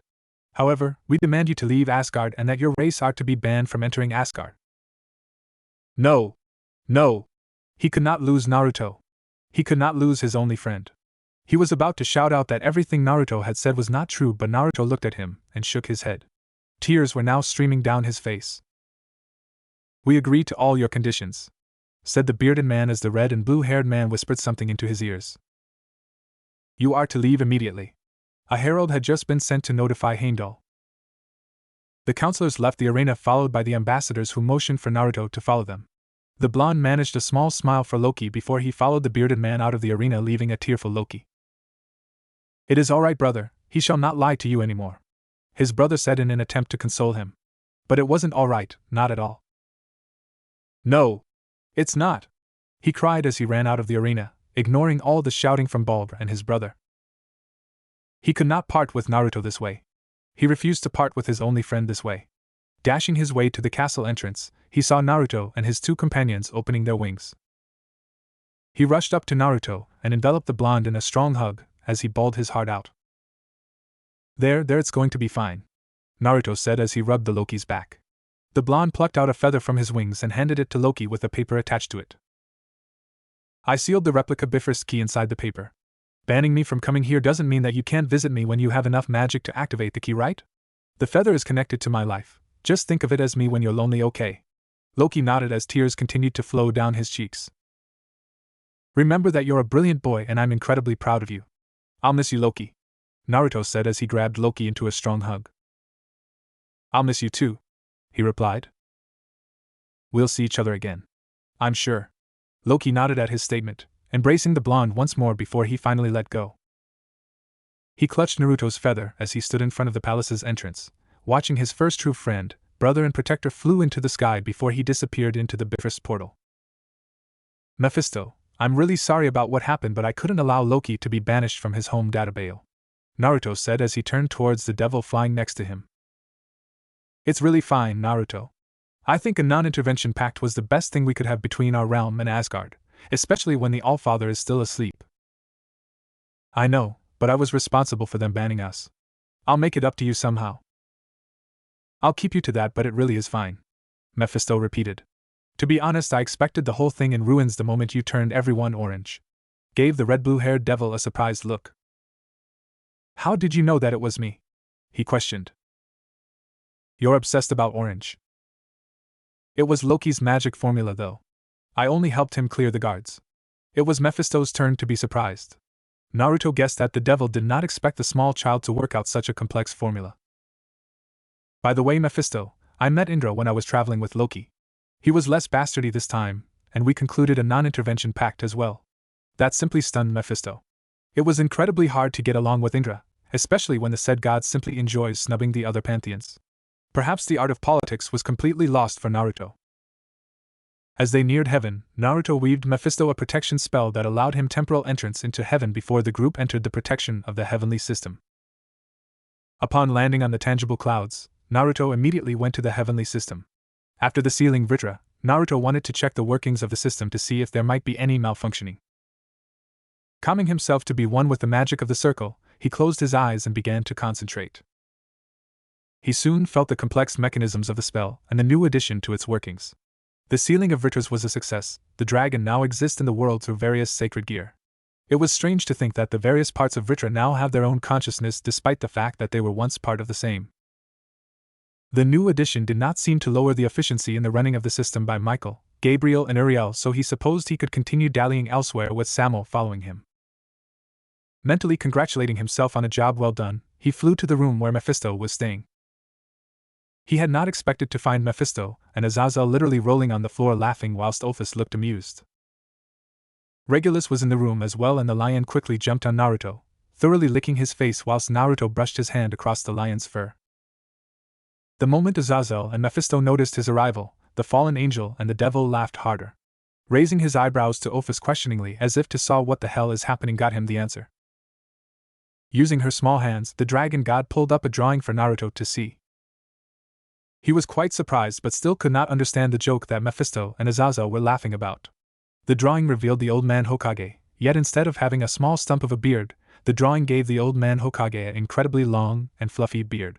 He supposed that it was quite funny, but it was clearly not that funny. That's you," Azazel barked out as he continued to helplessly laugh. Naruto could not understand why Fallen Angel would call him the old man Hokage. After all, it's not like he was going to grow old. Turning to Ophis, he simply said, "What?" Azazel went down to Earth whilst you were still on Asgard. He revealed to the humans the light and the sky came from you. When asked how you look like, he gave a detailed explanation. The result is what you are seeing. Well, things now click together. He didn't want humans to really worship him as God, but if they were to do so, clearly he would not want them to think that he looked as elderly as the old man Hokage. Azazel has another thing coming if he thought that Naruto would overlook this prank. Turning his gaze to the main culprit, he directed a stare emanating dark intense towards the fallen angel, who looked quite fearful as he saw Naruto walking towards him, but was still laughing. Even Regulus, who was pushed off, started whimpering as the killing intent was released. Naruto's plan in torturing his own creation was, however, put on hold when Samuel suddenly rushed into the room. "Naruto-sama, there's a visitor outside the protective circle." "Visitor?" Naruto turned his head in confusion. Visitors weren't common, and the other ones who came were restricted to Mephisto and the fallen angels who contacted Naruto through their crystals before they make their entrance. "Yes, Naruto-sama. It's the man you punched the day that we arrived here." "The man he punched?" "Well, he did punch a few assholes here and there, but if Samuel said that it's the man he punched on the day he first arrived, then there's only one possibility." That guy who called himself Harma or whatever," he shouted, remembering the unpleasant encounter. "I think it was Hermes, Naruto-sama," replied Samuel. He ignored Samuel's fixture of the name. He meant his name-calling to be insulting, damn it. But again, it's not as if he cared much for Hermes or any members of the Olympic pantheon anyway. After all, Hermes was an asshole and Heracles was an asshole, so the other members were probably assholes as well. "Well, tell him that assholes like him are not welcome here." Naruto huffed petulantly as Samuel nodded at his orders. However, before Samuel left, he was stopped by a loud "wait!" coming from Mephisto. Naruto groaned as he saw a smile appearing on Mephisto's face. It was quite clear to Naruto of what the devil had in mind. "Since you're really sorry about what happened on Asgard, you wouldn't mind doing things my way this time, will you?" Groaning out loud, the blonde nodded. Damn him for always keeping his promises. "Samuel, you wouldn't mind bringing Hermes here, would you?" He pouted, hearing Samuel shamelessly ignoring his initial thoughts on the matter. Samuel had the decency to look towards him, asking for his permission. He forcibly nodded at Samuel, and the angel quickly left. Disloyal friends surrounded him, and Samuel was his only true follower in this room. That was his cross to bear. His only true follower soon returned to the avenue with the Greek god. Hermes smiled in delight when he saw the group and quickly approached the team. The messenger's smile, however, turned to a frown when he saw Regulus. The blonde supposed that news of how he stopped Heracles did reach the Olympic gods. Hermes quickly fixed his expression before proclaiming, "Lord Zeus demands an audience with you immediately. My liege does not appreciate your unbecoming actions towards our pantheon in our last encounter. However, my lord is kind and is willing to forgive if you heed his call immediately." Naruto wanted to say, "Fuck your lord," before punching the messenger into oblivion after hearing Hermes' irritating speech. However, it was his fault that their mission to Asgard failed, and staying calm was the least he could do in this situation. "We would gladly have talks with Zeus. Though I must ask whether this talk is limited Naruto or whether we are all welcome." The messenger seemed to be deep in though he quickly made his mind the moment he saw the feral snarl on Naruto's face. "Why yes. You are all very welcome," Hermes rapidly blurted. "Then shall we?" Mephisto stated as he stood up, gesturing towards the exit. Naruto looked towards Ophis, who shook her head to say, "I'd rather stay here," whilst Azazel took one look at old Hokage with a long beard drawing and started laughing once more. The Olympic deity looked puzzled in the scene but still nodded before he floated out, followed by Naruto, Mephisto and Samuel, leaving Ophis listening to Azazel's laugh and rants. Traveling to Olympus was rather easy. They simply flew over to a large mountain before Hermes opened a portal from it to lead the group to Olympus. Olympus seemed to be a combination of Asgard and heaven. The architecture was quite similar to what Naruto saw on Asgard, however the buildings were on solid clouds. He supposed that they might be shameless copycats who saw the beauty of heaven and decided to copy that by creating solid clouds. Hermes quickly led the group towards a large circular room where 3 thrones were situated. The left throne was painted dark blue and was decorated with lustrous pearls and seashells, the center throne was pure gold and was continuously radiating light, and the rightmost throne was pure black onyx. Sitting on the 3 thrones were some of the weirdest figures Naruto had ever seen. The blue throne was a muscular tan man with black hair. He supported a colorful-looking robe that might be confused as a bathrobe. On the golden throne sat a muscular long-bearded black-haired man. He supported a white and gold robe. On the black throne sat the most bizarre figure. The figure was literally a skeleton dressed in black robe emanating a visible black and creepy aura. "Welcome!" the 3 of them voiced as one. Naruto's eyes visibly bulged simply because the skeleton spoke. "I am Zeus and these are my brothers, Poseidon and Hades," said the man dressed in gold and white. Naruto nodded at the introduction before giving one of his own. "I'm Naruto. That's Samuel and Mephisto," he said, pointing at the angel and the devil. "I have heard of you." Zeus spoke. Naruto was not sure whether there was sarcasm in his voice, but he sounded genuine enough. "I must ask you the question I have been continuously pondering on. Why did not punch Hermes and why did you stop Heracles?" the god continued. His question simply caused Naruto's eyebrows to twitch in irritation. "I punched him because I was angry in your treatment of Prometheus, and I was angry at his annoying proclamations. I stopped Heracles because the guy was a bastard, trying to hurt Regulus like that." His answer received a nod from Zeus. "I do believe that Hermes has that effect on people, and I always wonder whether my punishment on Prometheus was too hard. It was after all done in my anger. Your arguments for your actions against Heracles seem to be well justified as well. I suppose I could not hold anything against you," Zeus concluded. Naruto was quite stunned, really. He did not expect Zeus to be so understanding. It was a good thing though. "Well, thanks, but why did you call me here?" he said as he rubbed the back of his head, accepting the praise. "I have heard news that you were contacting the various pantheons of this universe. May I ask why?" Nodding, he answered. "Mephisto and I had an idea that magic should be shared between us and the humans. That way we could always be supportive of each other in our actions." "Well, I believe it is a great idea. Encouraging friendships between all should encourage mutual aid, peace, and prosperity. I see no reason why we should not." Zeus' words were cut off by the evil-looking skeleton that shouted, "Brother! You cannot do this. The other pantheon will view us as weaklings if you do. After all, he intervened in your judgments, attacked one of your followers and took away your offering." Well, when the skeleton said it like that, Naruto would obviously felt wrong. Hades was not done as he turned his glare from Zeus towards Mephisto. "And you?" I doubt that the Morningstar Lucifer would agree with your actions. Mephisto's face warped angrily with Hades' comment. Morningstar's opinions never reflect mine. We have never overstepped our boundaries between one another. You think so? Even with your actions and being friendly with the other factions? I'm afraid even you might have overstepped your boundaries this time, Fafa.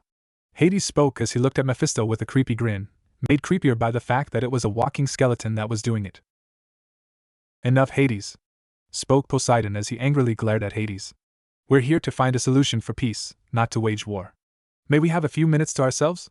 The god of the sea targeted his question at Naruto, who nodded. The door to the room then opened, a signal from them to leave. What was all that about? Was the first question he asked Mephisto the moment they left the room. You do remember our conversation about devilkind, right? He nodded and the devil continued. Well, as I once said, the ideals of the four Maos do not reflect the ideas of all devilkind. The Maos wanted the exploitation of human and devil superiority above all other race and pantheon. Many, such as I, disagree, seeing the disadvantages of war. Yet the four Maos forms the devil's dictatorship and they are still the rulers of our realm. My actions in forming peace with the other pantheons go against the will of our rulers. However, they should not have known about our mission. Unless someone, Mephisto was cut off as the door opened once more for them to move in. Seeing Zeus' resigned face, Naruto could predict the outcome of this mission as well. I am incredibly disappointed to say that after our discussions, the most that we could offer you is a pact of non-intervention. As expected, but at least it wasn't war, thought Naruto. We'll take it, he said, wanting to quickly conclude the deal seeing Mephisto's distressed face. We'll take our leave then. Naruto continued, seeing Zeus nod, he quickly moved towards the exit with Mephisto and Samuel. You okay? He asked Mephisto after they were outside the building. I should go back to the underworld immediately. Mephisto's distressed face was not something that Naruto was familiar with. Feeling that there was something serious happening in the devil's world, he quickly decided that he should accompany Mephisto to the underworld. I'll go with you. Haven't seen Sarah-chan in ages. The devil nodded rigidly. Again, it was a gesture that did not fit with Mephisto. The devil was always full of flair. Would you mind if we simply open the portal to the underworld here? His distressed cry caused Naruto to nod quickly. Samuel, you wouldn't mind going back to heaven alone, right? I'll follow you back later. Samuel seemed to have sensed the distress from Mephisto as well and nodded as he said. Not at all, Naruto-sama. Mephisto summoned his magic and opened a portal to the underworld where he and Naruto stood. They disappeared after they were enveloped in a blinding light. Samuel felt uneasy. He never saw Mephisto-sama that distressed before. It was sad that he has to fly back on his own, but the pressure of the situation did force Naruto-sama to travel with Mephisto-sama. Sighing at the tension, he opened his wings. Before he took off, a cold feeling touched his shoulders. Turning back, he saw Hades' skeletal hands lying there. I'm sorry, but Naruto-sama and Mephisto-sama had just left. It was not them that I want to have a conversation with. It's you. The skeleton spoke with a creepy nasal voice. Now that caused a chill to move up his spine. Whilst Naruto-sama could probably defeat this skeletal abomination, he could not. If this skeleton decided to be aggressive, he might perish. Now lad, don't look so afraid. How could he not when the man he's talking to have hollow eyeballs, meaning none at all? Your creator is quite the powerful one, is he not? I could sense it the moment he entered this universe. But I could also sense the moments when he is losing his powers. Even though he is still powerful, he is losing them here and there, is he not? The voice inside his head screamed yes. The creation to the heaven system drained Naruto-sama's power. Naruto-sama's long sleep was a clear example of how tired he was, and that was simply its creation. Samuel knew that Naruto-sama was also supporting the system by linking his magic to it continuously. Even though it was Michael, Gabriel, Uriel and occasionally himself who operates the system, the largest drain of magic occurred on Naruto-sama's reserve. Naruto-sama's powerful. I doubt he'll have a problem in dealing with you, he stated after seeing Hades' eerie smile. Yes.